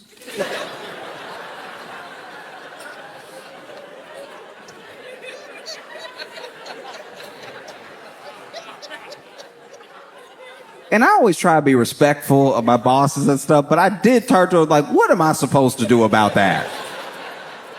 Break it up? Like, what do you expect? Why you even tell me this information? We have a security guard, right? And so I'm bringing people up, and like 5 customers later, I hear in the distance, "Don't talk to me like that."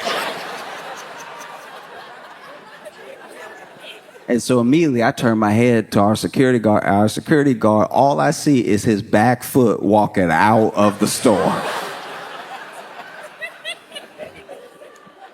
Because we always had security guards on hand because it's a bad neighborhood and everything, but at the same time, they were allowed to take their break whenever they wanted. So then I think he saw the cantaloupe argument breaking out. He was like, "That sounds like a great time to have a snack.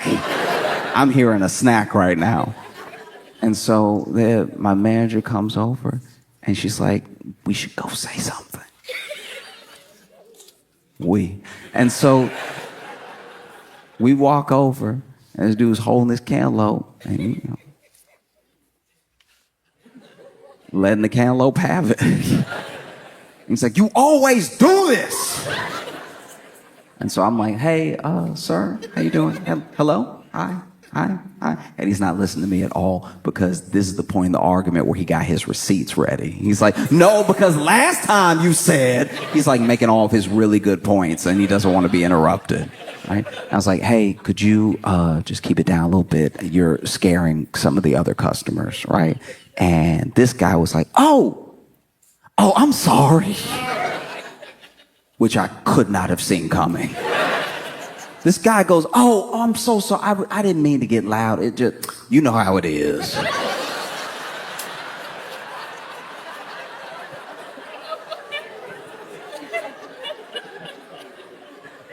I was like, yeah, no, I know, yeah, cool. I'll go back to ringing people up, and then like several customers later, maybe 10 customers later, I see this dude in my line, and I start ringing up this one customer slow, because I was like, maybe someone else will finish in time for him to get in another line. I do not want to have a conversation with this dude. And as I'm ringing them up, this guy's holding the cantaloupe, and he goes, don't start again. Don't start again. And right as I look up, he's like, you know what? We're through. And he slammed the cantaloupe down. And I know he was arguing with a cantaloupe. But in that moment, I was like, oh.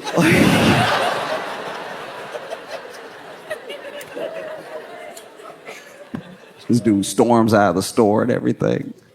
And I gotta clean the cantaloupe up. And as I'm cleaning it up, I'm like, I'm sorry he hurt you. Like,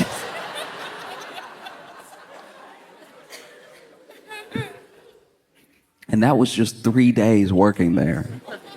You know, 3 days working there. And I was supposed to be there for a week. And they ended up having me there for 6 months. So when I tell you I can empathize what the astronauts are going through, like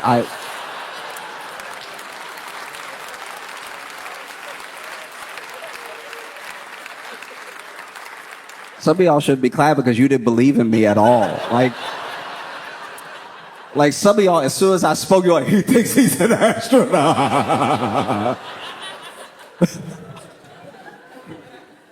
Because even if you love space, even if you love being up there and that's your happy place and everything, which I totally get, and I hope that that's the case. I'm sure if you went up there and they told you it was going to be 8 days, that you probably had plans. It was June of 2024. I'm sure you wanted to do something else before the end of the year besides float. You know, I'm sure they would love to. I'm going to go out on limb and say it. Probably vote in person. That probably would have been great. And now they're up there. And I even saw an article that said that they had initially said it was going to be February of 2025 when they were able to get them down. They told them that in September. And then it got pushed a little bit more, so to like March of 2025. And then I just saw an article that said that there have been some developments, and they may actually be able to go up there and get them early.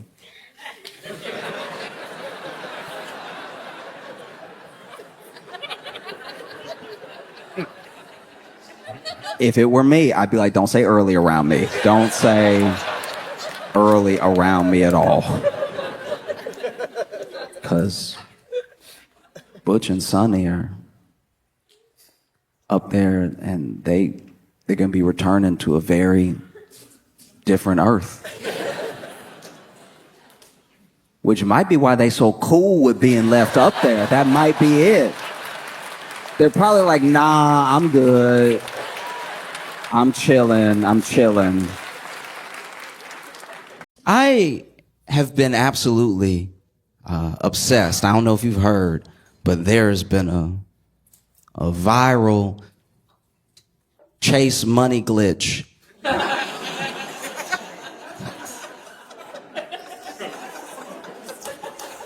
Okay, if you haven't seen it, basically someone on TikTok said that there was a money glitch at Chase where if you deposit a check for a large amount, an amount you don't have, it will let you withdraw the full amount that you just made up, right? And that is just check fraud. That's actually the plainest fraud you can do. To walk up to an ATM and be like, I'd like to lie, please. not legal at all. And so I saw the TikTok and I was like, uh-oh, I hope nobody does this. I hope nobody does. I hope not a single person does this. I hope no one does it because it's the worst type of fraud you can do. I hope nobody does this at all. And then I went to Twitter and 6,000 people had done it. Like, in the time that I saw it, there were already people who were like, yo, we out here living. And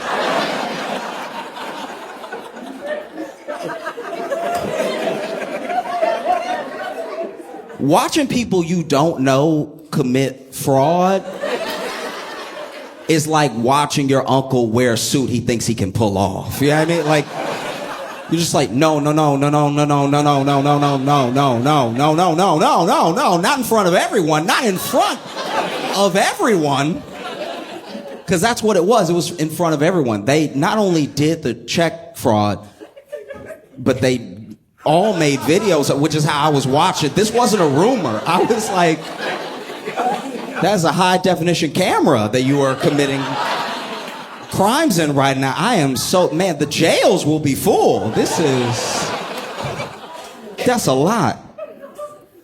Because, you know, they were playing with money that they didn't really have, and they were spending it on things they shouldn't have been spending it on. And so, you know I'm not the first person to say this. I'm late when it comes to saying this, but I need to say it just to reiterate one more time in case anybody doesn't understand why check fraud is a very, very bad idea. They went to Chase Bank, right? And then they wrote their name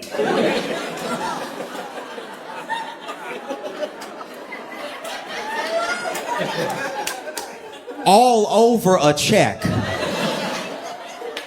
And then they went to their bank, which was Chase Bank, with their name on that check, and then put that fake money into their account, which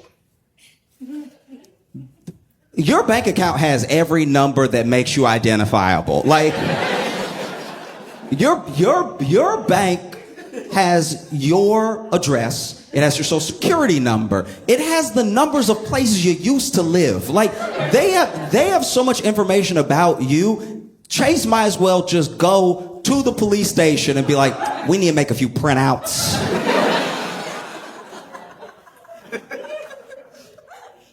And so people were doing the check fraud, but then this is the other thing. This is what happened. This is why people started doing it, right? Basically, the glitch, as people were calling it, some of it was just straight up check fraud because they will give you a portion of the check because they haven't verified the check yet, but it's law that they have to make a portion available immediately, right?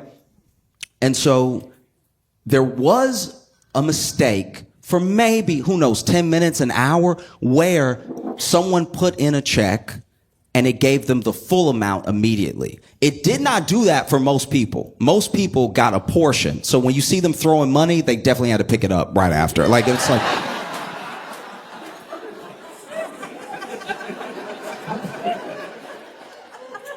Don't let the internet lie to you. Like, they threw that money for the video and then they were like, oh, God.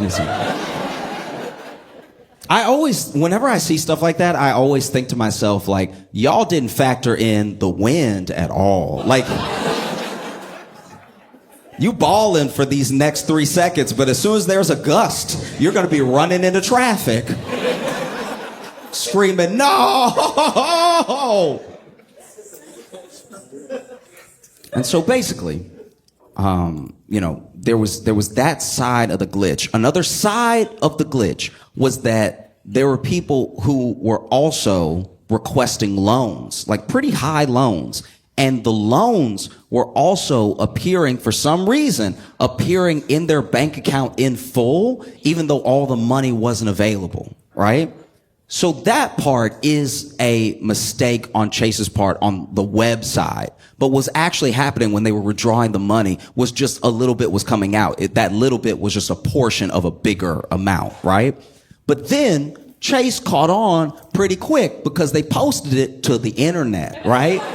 Which is where Chase also is.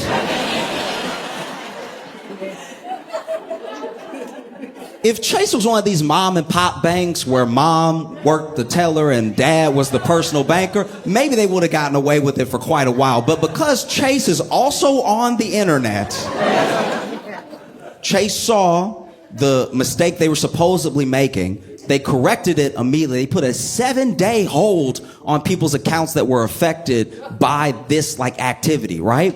But then, because they never had the money and because they already withdrew some of the money, they were getting negative balances as high as $72,000, right? Which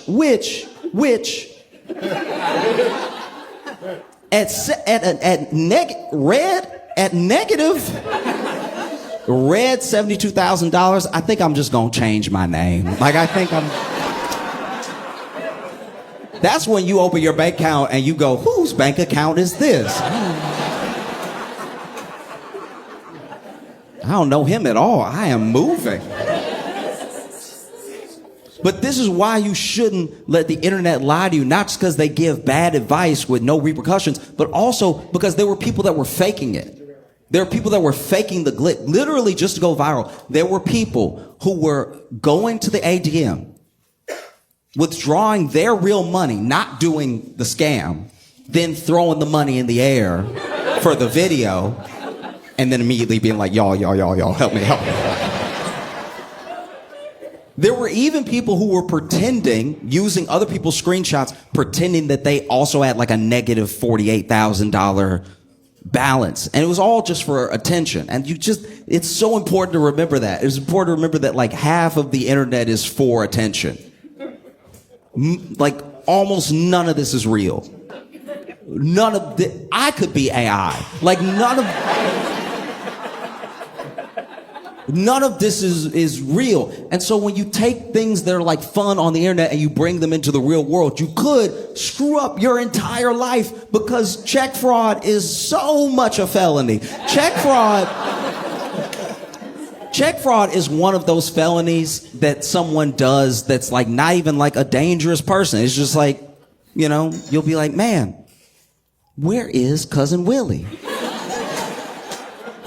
I have not seen him at the last 3 Thanksgivings.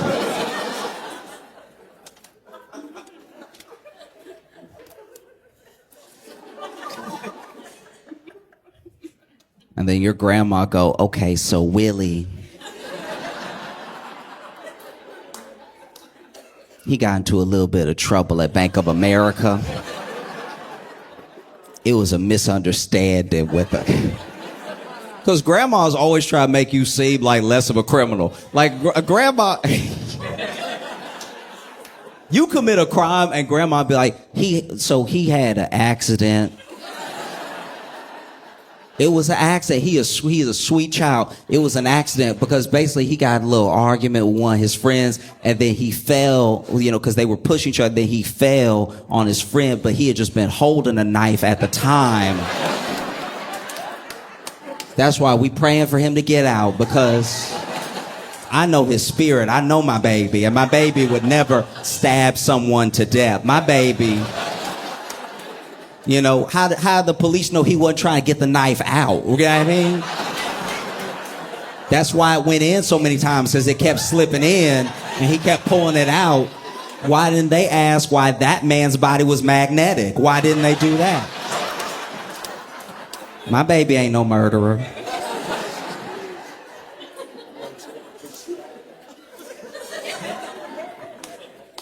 You do check fraud. Your grandma's like, that's not even his handwriting.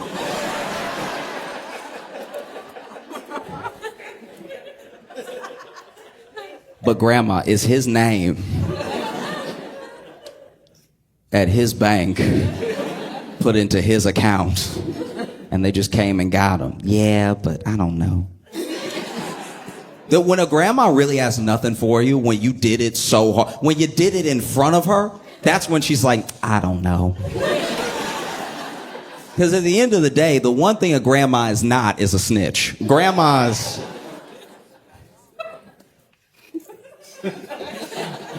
Okay. All right. So back in the day, so I grew up in Louisiana, right? And back in the day, we weren't friends, but I knew this kid, and he was like, this kid in my neighborhood was getting arrested, and it was a whole big scene because, like, basically, I don't know what he was getting arrested for, but the police thought that they needed 18 of them. Like, it was, I don't know what he did, but everybody showed up, if nothing else, just to watch. Like, that's... And that dude's grandma came outside screaming like, he didn't do it. Typical grandma. He didn't do it. He didn't do it. And then she tried to fake a heart attack.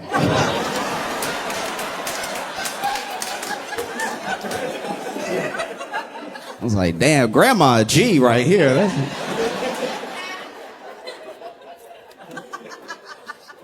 That's probably what G stands for if you go back all the way. She was like, don't take my baby, don't take, oh no, my heart.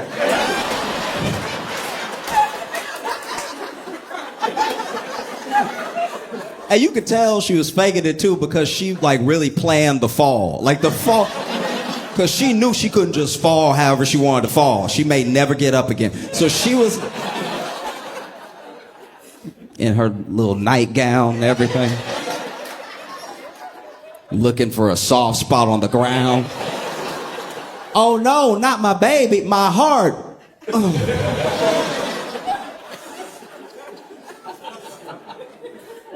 I just can't stress it enough. Please do not do wire or check fraud. It's like, it's so easy to not do. We're all not doing it right now.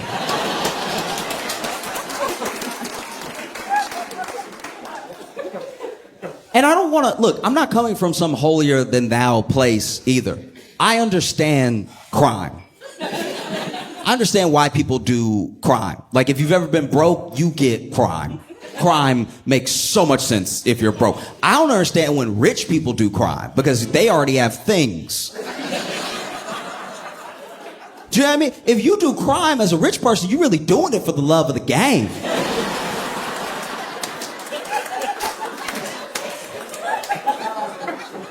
If you are a multimillionaire and you embezzle hundreds of thousands of dollars, you're doing it for chips. Like this isn't... You just felt like being bad or something, trying to spice up your life. A poor person doing a crime makes so much sense. I don't have anything. I don't have anything. That's a thing. I'd like to have it. Simple math, you know? I've been hungry. You hungry? Man, I wish I had something to eat. But on this planet, in this country, we trade money for things to eat. And I don't have any of that. So I guess I just won't eat. And then you don't eat for long enough that you're like, damn, the food is right there. You know what? Today's the day. I'm gonna do a crime. And then you grab an apple or something, and then, you know, grocer sees you, and you try to run, but you can't because you don't have any energy. So you get caught, and it's all very sad because you get charged with theft, but you took it because you were hungry. Like, crime when you're broke makes sense, you know? We don't like it, but it's true. It just does. And it's weird because it's like, Chase isn't... Chase...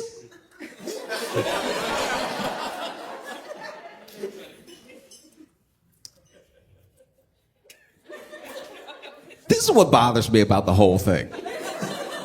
It was dumb of these people to do it. But to do it to Chase is like weirdly full circle.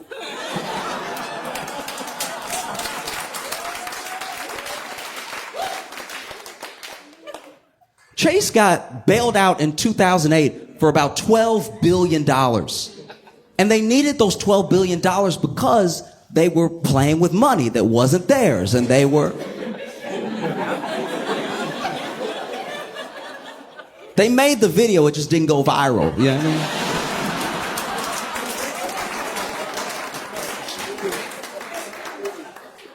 mean? So it just, I don't know, there's a deep irony in that like, you know, one of the major powerhouses, probably the biggest bank in the country that contributed to near financial collapse, is going to go ahead and get theirs back from some of the people that they made poor. It's pretty harrowing, you know? But every single one, I don't care if you were a kid, if you were grown, there was a line, by the way. There was a line at the Chase ATM. So a lot of people were doing this at once. There was such a long line. Okay, I didn't know about the scam until late. I am late when it comes to everybody doing this. It's already over and Chase has like settled it and they're probably going to go get their money back. But I was in line one of the days and I don't look like I wouldn't do it.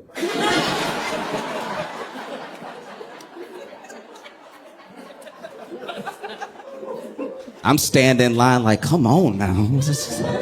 Line's never been this long before. That guy's throwing money. That's irresponsible.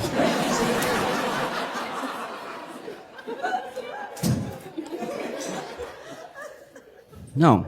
It's just, you should know. I don't care your age. I don't care if it was on the internet or if it was a rumor you heard in real life. You should know that you cannot just take money that's not yours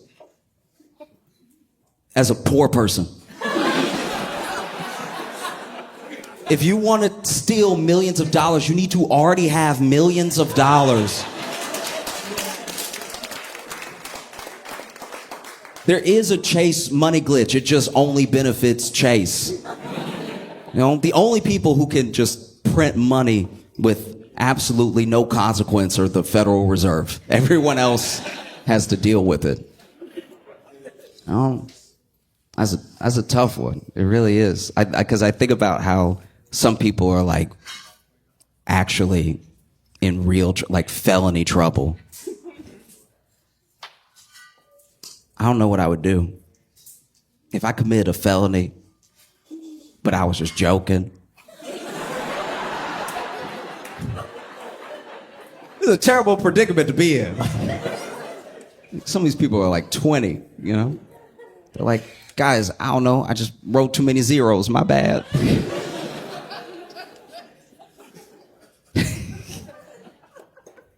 The only one of these scams that I really thought was like funny and was really rooting for the people on was that DoorDash one. I don't know if you saw this, but basically there was this DoorDash scam that was essentially the same thing. It was kind of tied to a Cash App scam. There are a lot of scams if you pay attention. It is crazy how much we're doing them now, how much we're doing like wire and check fraud. Like we, as Americans, we have become the Nigerian princes of the world.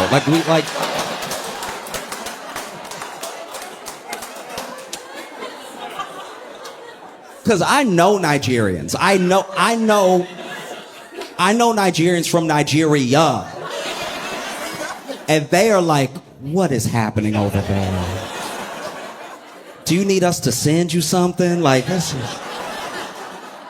y'all are down bad as a people and as a country. This is hard to watch. But basically, there was like a DoorDash scam / Cash App scam where basically Cash App was letting you It was basically letting you have a balance without pulling it from your bank. So then people were saying that they had enormous amounts of money, right? But then weren't able to pull it out. Like they weren't able to transfer this imaginary money to their bank. Thank God they weren't able to do wire fraud. But like they weren't able to send it. But what they could do is as long as a full transaction was online and they linked it somewhere else, they could pay for things online with this fake money, right? And so what a lot of people would do was use their Cash App fake money to get stuff on DoorDash, which feels like the most fulfilling of the scams because like you can make me pay back money, but you can't take the burritos out of me.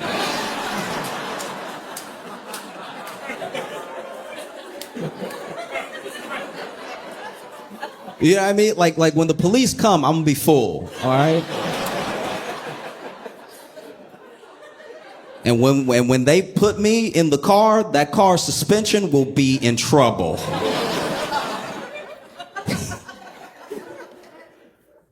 I had the opportunity not too long ago to really be a hero. Like, you know, you don't know when your hero moments are gonna come. They just show up, and then you act like the person you are in that moment. And I had the opportunity to be a hero, and I didn't take it. I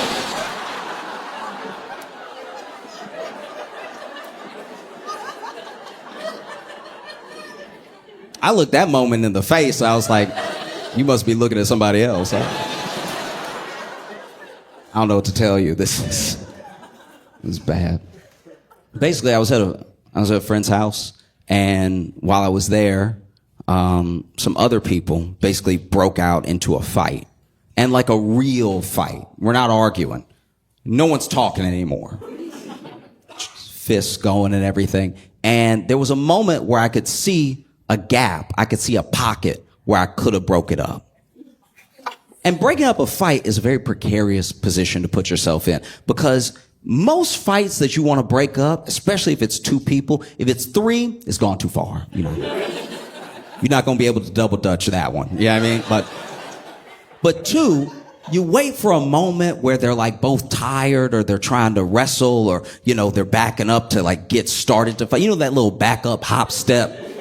This is usually, okay, when someone doesn't really know how to fight, they do too much prep for the fight. You know what I mean? Like there was, okay, I know I'm digressing to digress, but basically one time in high school, there were these two kids that were about to fight, and I didn't even bother trying to break it up because one kid stretched. And I was like,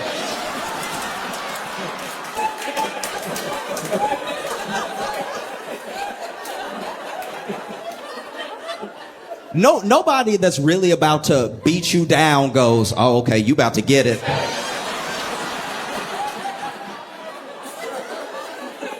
You just give me a second. I'll be over there in a minute. You just.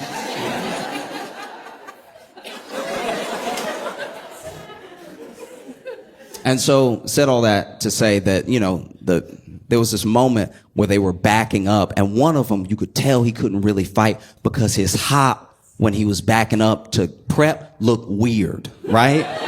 Because he didn't hop like, you know, like if somebody can really box, or if they've got like some movement, some footwork, they have the little hop.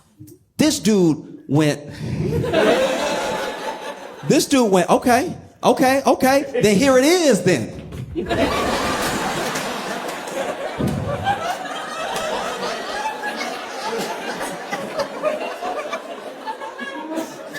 This man wanted to fight so bad, but just had to step on 1,000 roaches first. Like, in what world is this getting you ready?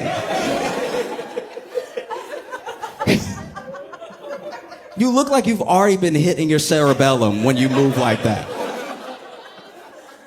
But anyway, they get to fighting, right? And I could have jumped in. But I was like, you know what? No. Because when you jump in to stop this fight, you need to be bigger than both people, right? The way you jump in and stop a fight, usually it's hand first, like you get the hand in there so that's the warning. Hey, stop swinging. Somebody else here. You might not hit him, you might hit me. Hey, right? And then you put your body in between the two of them. And the idea is that your body will be big enough that they're like, I want to punch, but there's too much to get around. And that isn't the case with me. You know what I mean? Like, I want to jump in and stop the fight. You know, like a principal, just like, hey now.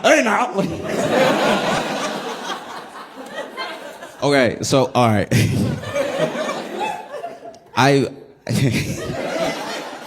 I did see, okay, so years ago when I was in high school, I went with a friend to pick another friend up because all three of us went to different high schools, right? And so he could drive first, so he picked me up, after school, and then we went to pick up our other friend. Now, our other friend was waiting outside of the school, but a fight had also, a few feet away, had also broken out at the school, and the principal did this exact thing, like, hey now, and you could tell he doesn't want to get in there because the hey nows were too frequent. Like this man hey now,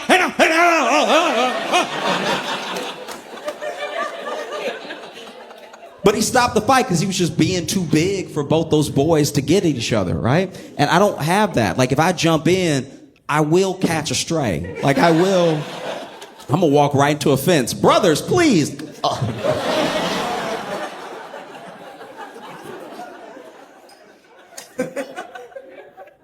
And so then the fight breaks out, and the guy that I thought couldn't fight, it turns out he can fight if he keeps the fight weird, right?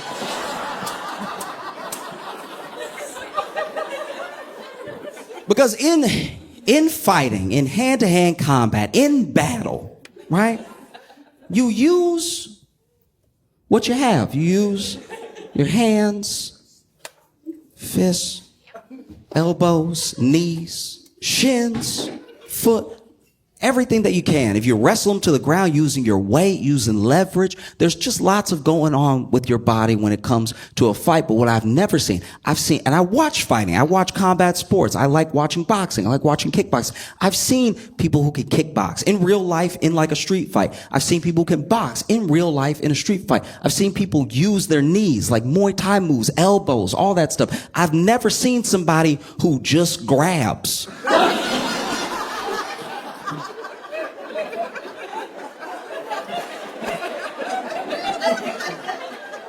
It is harrowing to watch.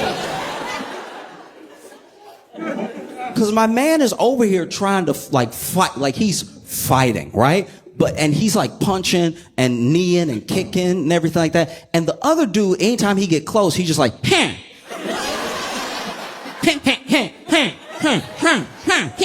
So now this dude punching while also being hella uncomfortable.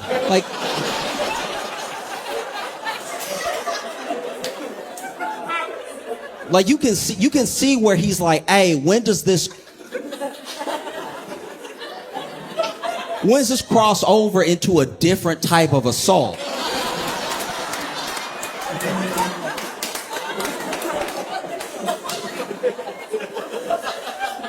Do you know what I mean? Because like because at one point the dude was trying to dodge a punch and then like grab, and I think he thought he was doing kung fu. Because, you know, you've seen the movies where they're like, ha, and then like just Black Panthering you up. You know what I mean? This dude at one point went to dodge a punch, but clearly, we could all see it, clearly grabbed the inner thigh of the dude he was fighting. And you see that dude miss with his punch, but also be like,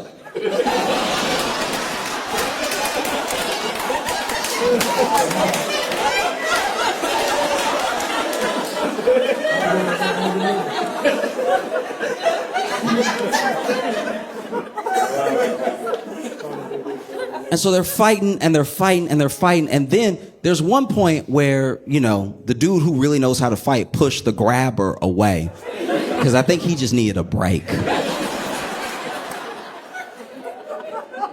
Imagine you beating somebody's ass and they're still like,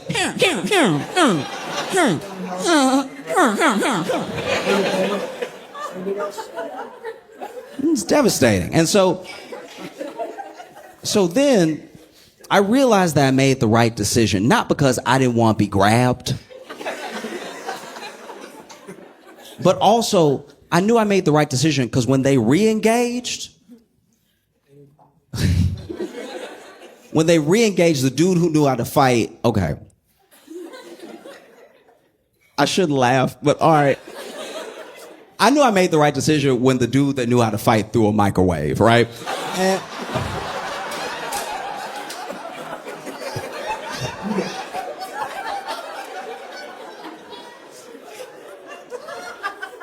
And I think, okay, this is what I think happened in my mind, right?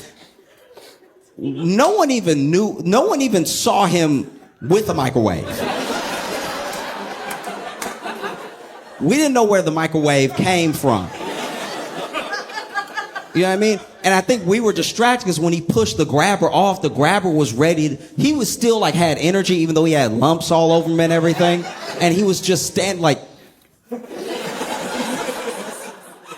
And I'm not even kidding. At one point, I guess when he thought the fight was about to kick back off, we were all looking at his hand, and he went, like. And that must have been when old boy grabbed the microwave, because we were all like. It's weird. And there's a thing about when you're in hand-to-hand combat and you're losing, that's usually when someone reaches for a weapon, but the weapons normally make sense. I'm losing a fight. I'm in a home. I'm going to grab something that's going to give me a mechanical advantage, like a hammer or a knife. You know what I mean? Like, I love one of my favorite things in the world. I've only seen it like twice ever, but one of my favorite things of all time is when somebody in a fight and they hit somebody with a book. Because it's literally poetic. When you hit someone with a book, it makes it feel like the book is in on the fight, right? Like if we're fighting and then I hit you with some James Baldwin, I'm giving you culture, right? I'm educating you. Somebody being dumb, you hit them with an encyclopedia. Read. Yeah. Somebody talking crazy, you hit them with a dictionary. You're literally giving them better words to use. But the thing about a microwave is that when it's coming at you in the air, it's all corners.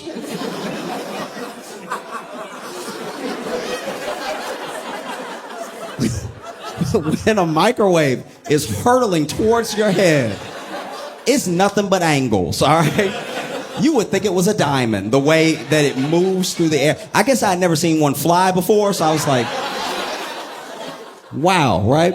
And so then, the best you can hope for, if you can't catch the microwave, if it's coming at you too fast and spinning too hard for you to dodge or stop it, is to just get hit with a flat surface, right? The best case scenario is that you get hit with a microwave that's coming at you door first, like a window. That feels like it has the most give to it. But that didn't happen at all. This dude threw the microwave at the grabber, and that dude got hit in the head with the popcorn button. And I've never seen a person shut off faster, right? Like, this dude caught a microwave in the head, and you just saw him go. Like, I've never seen someone go limp that fast, right?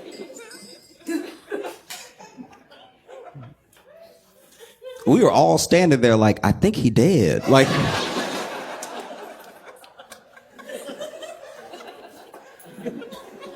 the only reason we knew he wasn't dead is that finally, after like 30 seconds, which 30 seconds when you think you're looking at a dead body is forever. That's... When you think that somehow you might go to jail too, you've been looking at that body all day. But he was clearly like down for 30 seconds, and then we just saw him be like, oh. So, he's fine. He's fine.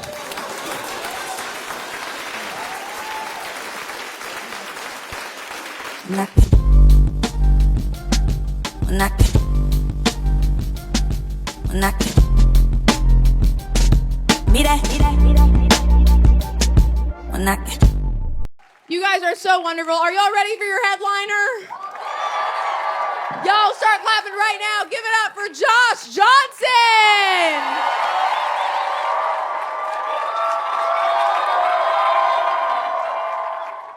I don't know if y'all saw everything that's happening with Tesla either.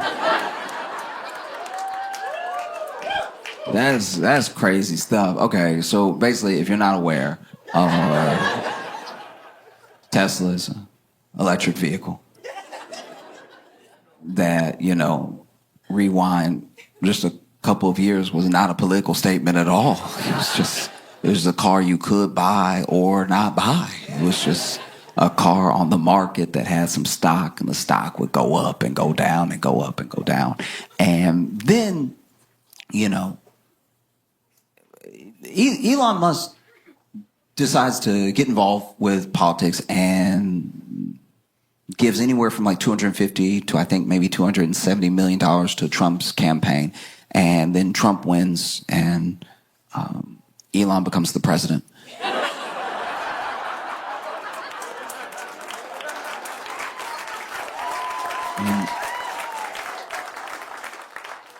And so Elon becomes the president, and people don't really know how to feel because this particular thing hasn't happened before. There's always been like millionaires and billionaires donating to campaigns and stuff like that, but this is the most like infused a person has been in like what's gonna happen, and it's very clear in what is self-serving when it comes to like Elon's actions and everything. And so then, you know, inauguration day comes and there's all the fanfare of like this new administration is starting. And there are some people who own Teslas already, like they bought theirs in 2022. And they would tell people, hey, I bought mine in 2022. Like, I don't. Just so you know, I got mine in 2022. I didn't know, and I wasn't a part of, and I was trying to get electric vehicle to help the environment. I didn't know it would be. So, just so you know about me. And then Elon's giving a speech, and then he says, my heart goes out to you. And then he does like a full-on Nazi salute, right?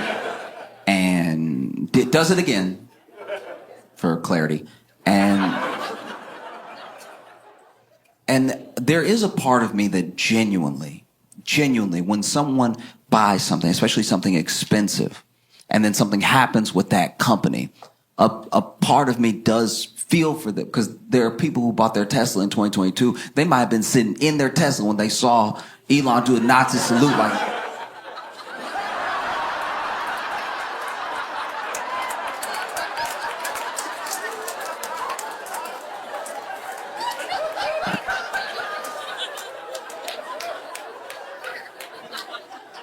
And now you sitting here, you gotta lease this car.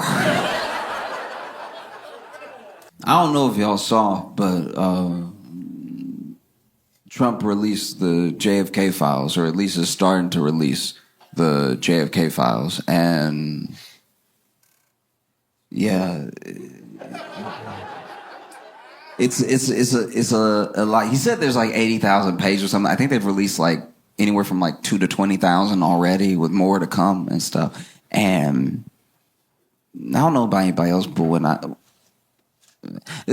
it comes to JFK and the conspiracies around his death, those were like some of the first moments that you saw, for at least a wide population of Americans, trust in government and its agencies break. A trust that they've never got back since, where like whole government agencies don't have the trust of the people, because up until then, you know, maybe they classified things, maybe they told the public lies or whatever, but they were things that people felt like they could at least get on with life believing. You know, JFK was the first thing for a lot of people that spawned the real like tinfoil hat stuff, what aren't they telling us sort of thing. And so you would see something like this big release of the files, you know, 20,000 with like 60,000 more to come. And it's kind of crazy that everyone sees that and they're like, nah, I'm good. 80,000 pages? I don't think JFK cares that much. That's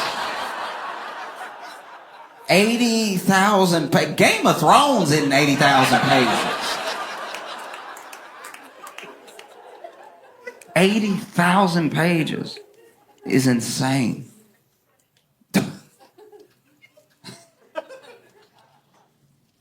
What are you doing? You know, it's like the thing is full. It's full. I've read some of it, and it's full of things that are snapshots of the time that JFK was assassinated in, but they aren't things that people were looking for. When people talk about files that they want released, they're talking about things that probably have been destroyed forever, like the some of the autopsy files, some of the coroner's notes, all that stuff like that is not in what's been released. What's been released are the goings on of like Cuba, Mexico City, USSR, and everything. And the one thing that we did find out for sure through the release of the files is that the CIA had a much bigger file and much more knowledge of Lee Harvey Oswald than we previously thought.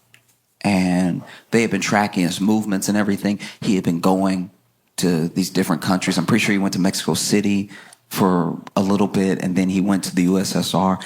And I don't know if the word is defect, but he basically was trying to leave the U.S., become an expat and join USSR, and even tore up his passport and everything. And the USSR was like, oh, nah. Nah, we good. That's crazy to me. That's someone, you have a CIA file on you and you're trying to move to the USSR, and they are like, you giving off some bad vibes. Like, I don't know what it is, but you creeping everybody out. Like, you stare too much, dog. Like, what are you looking at when you looking over here? It's unsettling. Just take that somewhere else. And so then he came back somehow. Didn't seem like he had a problem coming back, even though he tore up his passport.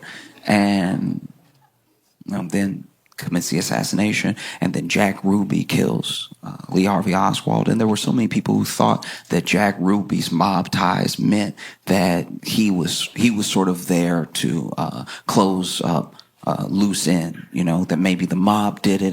And even now, there are people that say, oh no, the mob did it, Cuba did it, the Soviets did it. I think that when you're going through all these pages and you're reading this stuff that we're learning about how much the CIA and the FBI actually knew and didn't do anything, it doesn't really surprise me. It doesn't do much for me in the way of a revelation. And it's probably just because, because I'm black. You know what I mean? As a black guy, I'm not going to sit here and be like, not the CIA.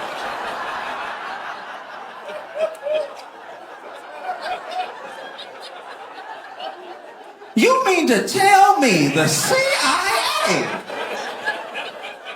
Next, you're going to be talking about the FBI. Guys, no, not at all. Because that's the thing.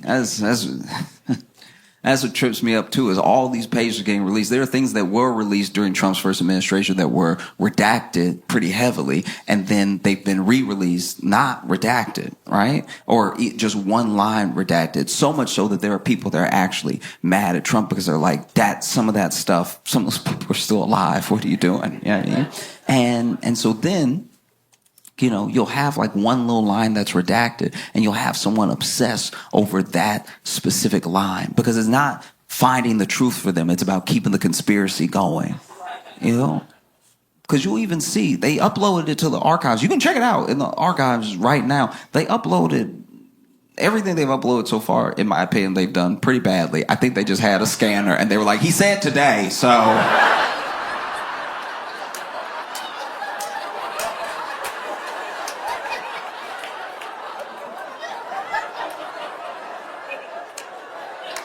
I know it's crooked. He said today. I know.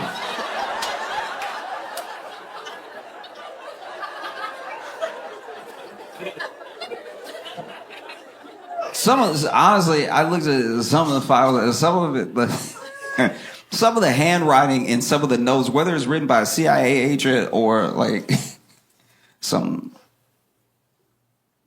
politician, some of the notes in there are so bad. Like, the handwriting is so bad. I'm like, he did it. Like, that's suspicious as hell, handwriting.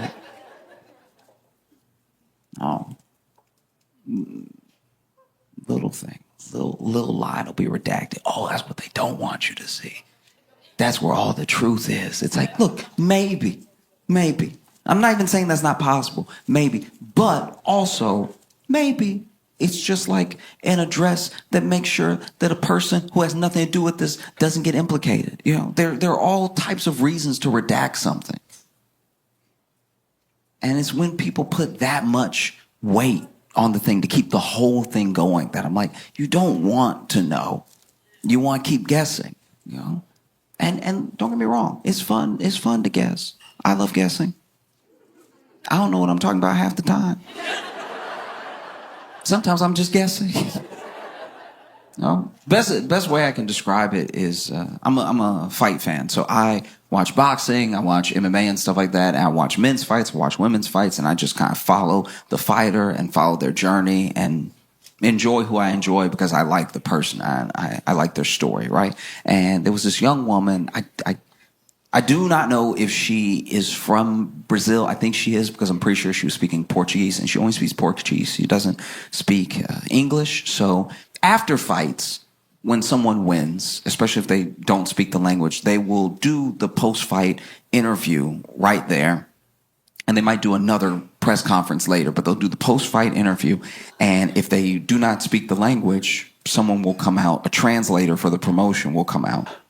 And in this case, her translator was her coach. So she wins the fight, and it's big. It's the biggest fight that she's won of her career. It puts her in the rankings and everything. And so the announcer walks up, and he's like, "Congratulations on a fantastic fight. Was this win mean to you? It's sort of putting you on the map right now against such a tough opponent." And she speaks for like 8 seconds, and then her coach goes, "Thank you so much, everybody, for watching my fight. I really appreciate it. I worked really hard, and thank you so much for the love." And then she speaks for another 8 seconds, and the coach is like, "Everything that I do, I'm doing for y'all at home, from my town, to show you that no matter where you're from, you can make it on the world stage." And then the announcer asks her, what are your future plans? What's next for you? You know, now that you're in the rankings, there's a certain opponent you want to call out. And she speaks even shorter this time for like 6 seconds. And then her coach is like, "Yeah, the next plans are anybody who wants it, all right? I'm taking heads, I'm taking necks. I want your limbs, give me your arms, give me your legs. If I see you on the street, it's already on, you already know. The best thing you could do is drop out of the division right now because I'm coming for all y'all's necks. I'm killing everybody, all right? You're going to dream about me, and then when you wake up, I'm going to be there. That's on God, okay? I'm killing all of y'all. None of y'all can stop me. None of y'all can touch me. What I did to her was a mercy killing. I'm coming to kill y'all for real. I want your bodies, okay? I'm stacking bodies, all right? And the champ, I'm going to beat the champ, and I'm going to beat the brakes off the champ in her hometown. She's going to bleed in front of her people, okay?" And then they exited the octagon. They went ahead and left, and then there was a fighter, because, you know, fighters watch other fighters' fights, and they'll live tweet it, and he tweeted right after that whole thing, "She ain't say all that."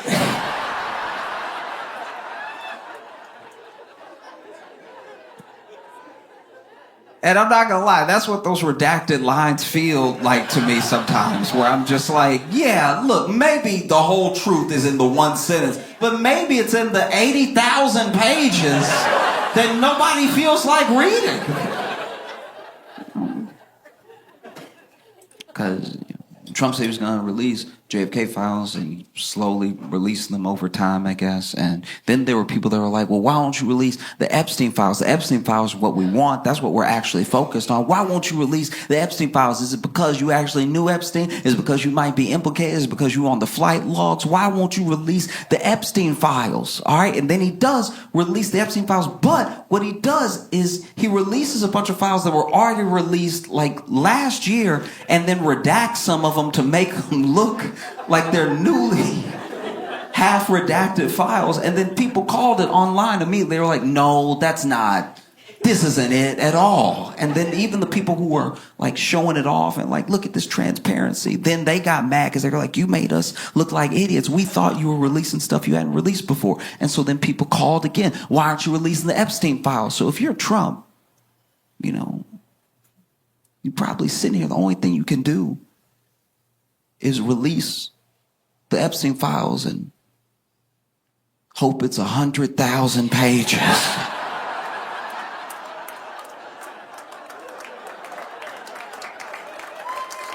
You know what I mean? Who would have known the only distance between people and getting to the truth was reading? You know what I mean? We want to know. We as a people have the right to know. It's 80,000 pages. I'm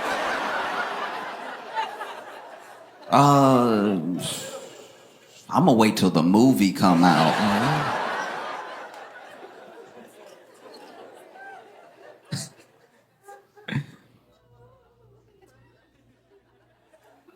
But what are you gonna do? You know, Elon's the president. We know he's the president because, first of all, he tell everybody to report to him, sending whole government employees emails, tell me everything you did. It's like, isn't some of that classified? Like, it's wild. You stand in the Oval Office talking about what we're doing. It's like, who is we? Got your son in there. That's how you could tell Trump not the president. Got Elon's son rubbing his boogers on him. I've had a lot of jobs and a lot of bosses. And no boss's child has ever rubbed boogers on me. I will quit before I let your child rub boogers on me.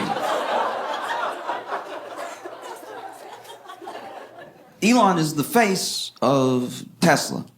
And he's also the face of Doge, this department that's been cutting all these government jobs and gutting a lot of government programs and everything.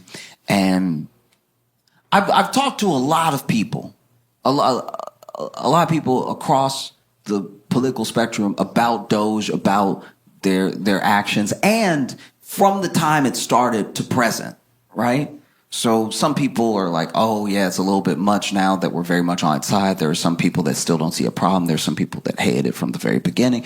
But one thing that I have not come across, and I only speak for myself, I'm not talking about I can't speak for the entirety of the internet. One thing I've come across is that there is no one who I have come across that says that there's no waste in the government and that they don't want to get to the bottom of what can be saved or what can be put to better use somewhere else. I think that's what generally everybody would want. If you pay your taxes and then you see where money's being wasted, it's like, oh, we have so many people who need that money in other departments, just move it over to them or give it back to the people or whatever the thing is. I don't think people inherently are upset about the idea that there's waste in the government. I know people that work in the government, they're like, this is a little waste. And so all of it comes down to what you cut and how you do it. That's it, top to bottom. That's the only thing anybody could really have a problem with, what you cut and how you do it, right? And I'll be vulnerable for a second. I'll admit to you right now, I've worked jobs.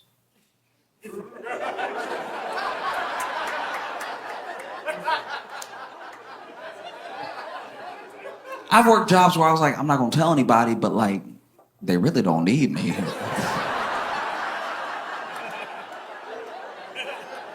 Like, as long as they paying, I'll keep showing up, but like...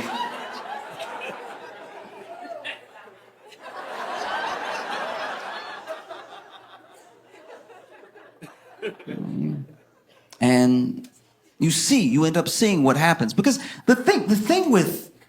Whether it's voters or whether it's like rhetoric around how to handle this stuff, there are people who even now genuinely believe, oh, let's get a business person. Let's get someone who's good at business in government so they can run the government as efficiently as they run their business, right? And the problem there is that, like, let's say Amazon, a good example is like, let's say Amazon makes a mistake. And they make a mistake that all of us, everyone here, can acknowledge and see as a mistake. And so as a mistake, their stock drops because they lose some of the faith from their shareholders. Now, we see that drop in the stock, and maybe the mistake they make is they announce that all the cars from now on gonna have 3 wheels. Like, oh, we're gonna save so much money on tires. And we're like, no, you're gonna flip over, okay? And so then you see the stock start to dip because of that lack of confidence. And then for you as a potential investor, even a retail investor, that dip in the stock is an opportunity. You can buy in now. You can buy into that dip, and then when it goes back up, because they realize that 4 is probably best, that you can ride that wave on up. Fair enough. When you crash out a business, when you make mistakes in business, when you run a poor business, you can always start another business. The people who we even look up to as these beacons of industry were all people at some point who had a failed business, right? But the government is not a business, because if you crash out the government, if you make the same mistakes with the government, you don't have a country. And you can't just be like, no, we're just going to start new America. You know, I used to have like a lemonade stand America, and that one didn't really work out, so I started like a tire shop America, and that still really wasn't it. So then I started this hedge fund America. And now we're cooking. Yeah. It does not work that way. And you saw what happened. You saw Elon run the government because he's the president. You saw Elon run the government the way he ran his business. When Elon took over Twitter, right? He comes into Twitter and he immediately starts firing everybody because he's like, you're waste, you're redundant, I don't know what you do, I don't know what that is, you're fired, you're fired, you're fired. And then a couple days after he took over, remember that brief period where he was like, how do you turn it on?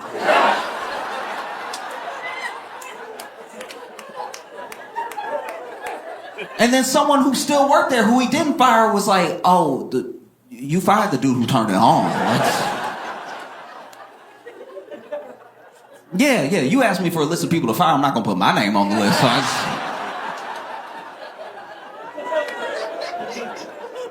and so you end up seeing Elon firing people and then trying to like hire them back real quick and trying to like smooth over the things that he broke that didn't need breaking, you know? And then Doge ends up working the same way. It ends up swooping in and firing a bunch of people and then trying to hire some of them back real quick, and it's chaos. And Elon is the face of it. He's the face of it because we didn't know who else was working in Doge. We didn't know who was essentially like hacking into Social Security, who was going around judges' orders, who was breaking things and going to places they weren't supposed to be because we hadn't figured out how this whole thing was going to work. We didn't know. And then we found out that it was children. We found out they leaked the photos of those people that were high up in Doge that were getting into Social Security and the IRS and everything. And we were like, what? Fresh out of school, I saw one kid's picture who was like high up in Doge doing all the breaking in and stuff. And I was like, Peter Parker? I cannot believe that Spider-Man gonna cut off my grandma's Social Security. So I don't think it was anyone saying like there's no waste, but it's what you cut and how you cut it. You know, I think people would have appreciated like an actual audit. They said that they did one, but usually when you do an audit and you really account for the waste and you really account for what jobs you do and don't need, you don't have to hire anybody back. You know? The amount of people that they fired and then tried to immediately rehire shows that they're not actually being as careful as they should be with the process. Because I'll tell you right now, everyone that has ever fired me stood firm in their decision.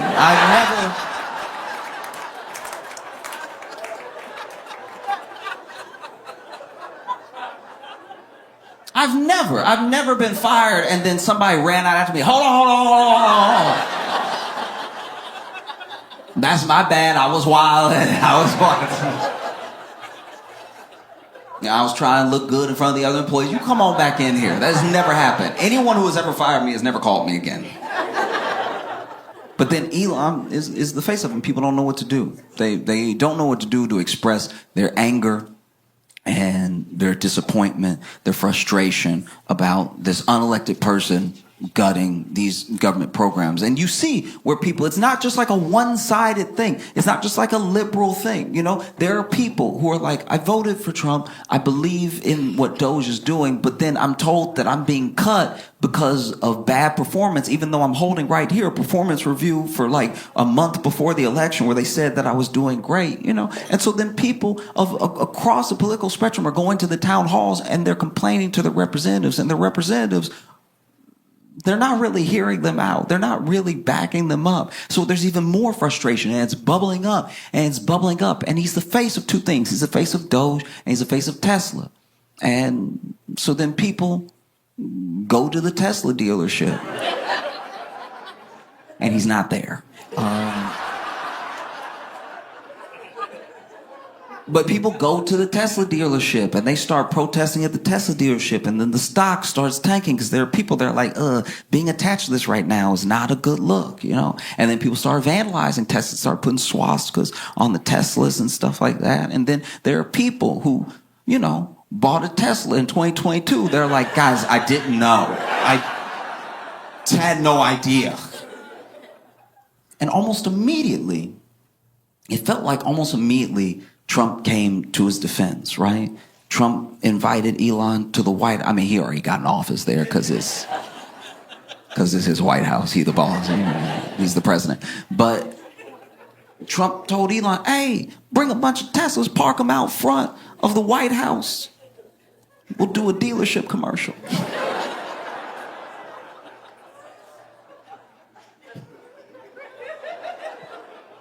This man got in the Tesla. Trump got in the Tesla, was like, everything's computer. Which is not wrong.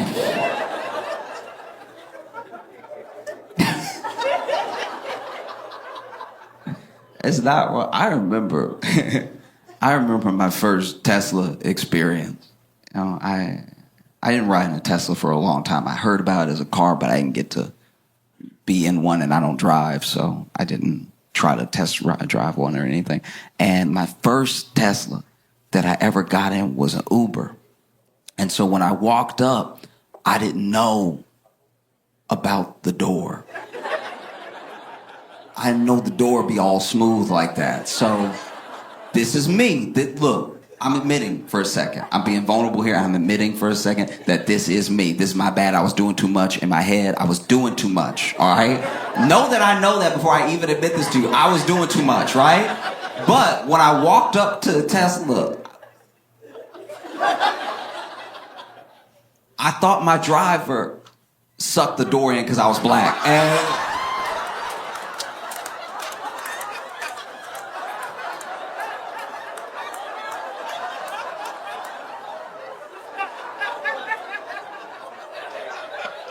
And I was standing there like, never in all my days have I seen this type of racism.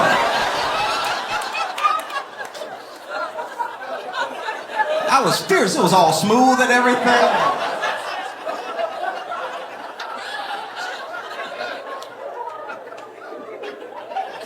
And so finally, driver noticed I'm not getting in the car, so he rolled down the window. I lean over all indignant like,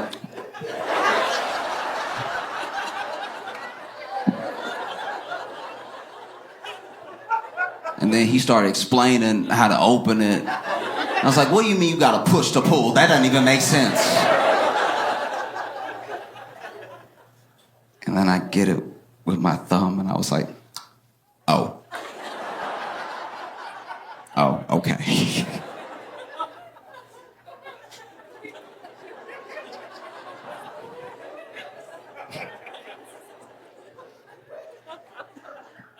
Got in the Uber, we took off. And this is the thing with the gig economy jobs, right? Is that, how do I put this? There's a social contract we have not written yet on like how much this is like your property versus my time versus our experience, right? And so when I get in an Uber, I'm very respectful of the fact that this person's car. This isn't my car, right? I'm not renting it so it can be my car for a little while. And we're sharing this time together. but it is my time that I'm paying for, so that's what makes me the customer, you know? So I try to not make any waves. I get in an Uber and I'm just like whatever they need to do. Sometimes there are people who start driving Uber very, very early, so they're tired. And so they got to blast themselves with cold air. They have to have their window down. And I'm like, I'd rather that than us die warm. You know?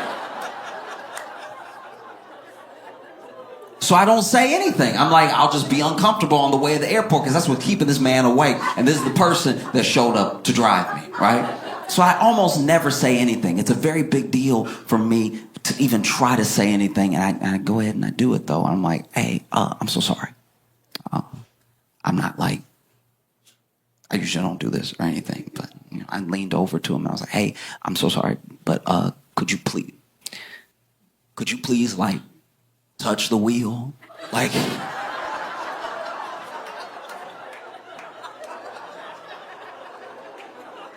No, I know it's autopilot. I know it's autopilot. You put it in and everything. I just don't know what I'm paying for if we going. Like if we, I'm not telling you how to drive. I'm telling you to drive. Like it would be nice if you did drive. Like, just put a finger up. Make me believe. Just put a finger. And so you see all of these attacks on Tesla increasing, and the stock price dips and dips and dips. And it goes up a little bit. Every once in a while it goes up because there's some people who don't care about any of this at all, and they see it as an opportunity to buy low. And so it'll go up a little bit, maybe like 3-4% here, and then it drops a little bit more, and it's down from its high by a lot. And you've even seen people like in the Trump administration come out and say, hey, if you vandalize a Tesla, we're treating it as domestic terrorism. We're coming for you if you touch a Tesla, right? And it's just baffling because everything that Trump is doing for Elon and everything that his administration is doing for Tesla is exactly what they were supposed to do for the voters. You know what I mean? Like Trump saw that his boy was having a little dip, was like a little bit more broke than he was the day before. He was like, let me help you out. You know what I mean? That felt like a campaign promise that I thought he made to everybody, but apparently he was just talking to 3 people. And even going after people who vandalize a Tesla as domestic terrorism. Like, when do we ever talk about domestic terrorism? You know how much domestic terrorism we have? It's a lot. And then you see Elon go on the news, and genuinely he seems like really upset, like genuinely hurt. And I think it's because, you know, look, he's still the richest man in the world, but he used to be the richest man in the world by a larger margin. Like, he has lost billions and billions and billions of dollars, right? And you know, he's so affected by it. And I think that maybe he's so affected by it because when these things are such a part of your life, they do become your identity. Maybe being richest man in the world, maybe being seen as this, like, you know, this business guru, this scientific mind, all that stuff crumbles away when the people are not with you, when the people can't stand you, when you've angered them, when they don't want to have anything to do with you, you know.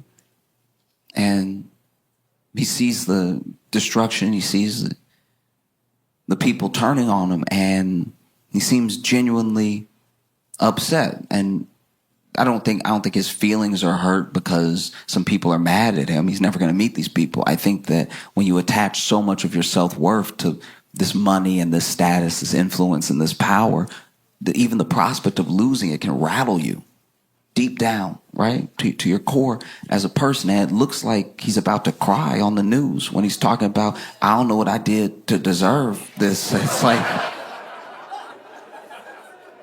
And look, I'm glad he said that to a camera by himself and not, like, to a veteran's face. Like,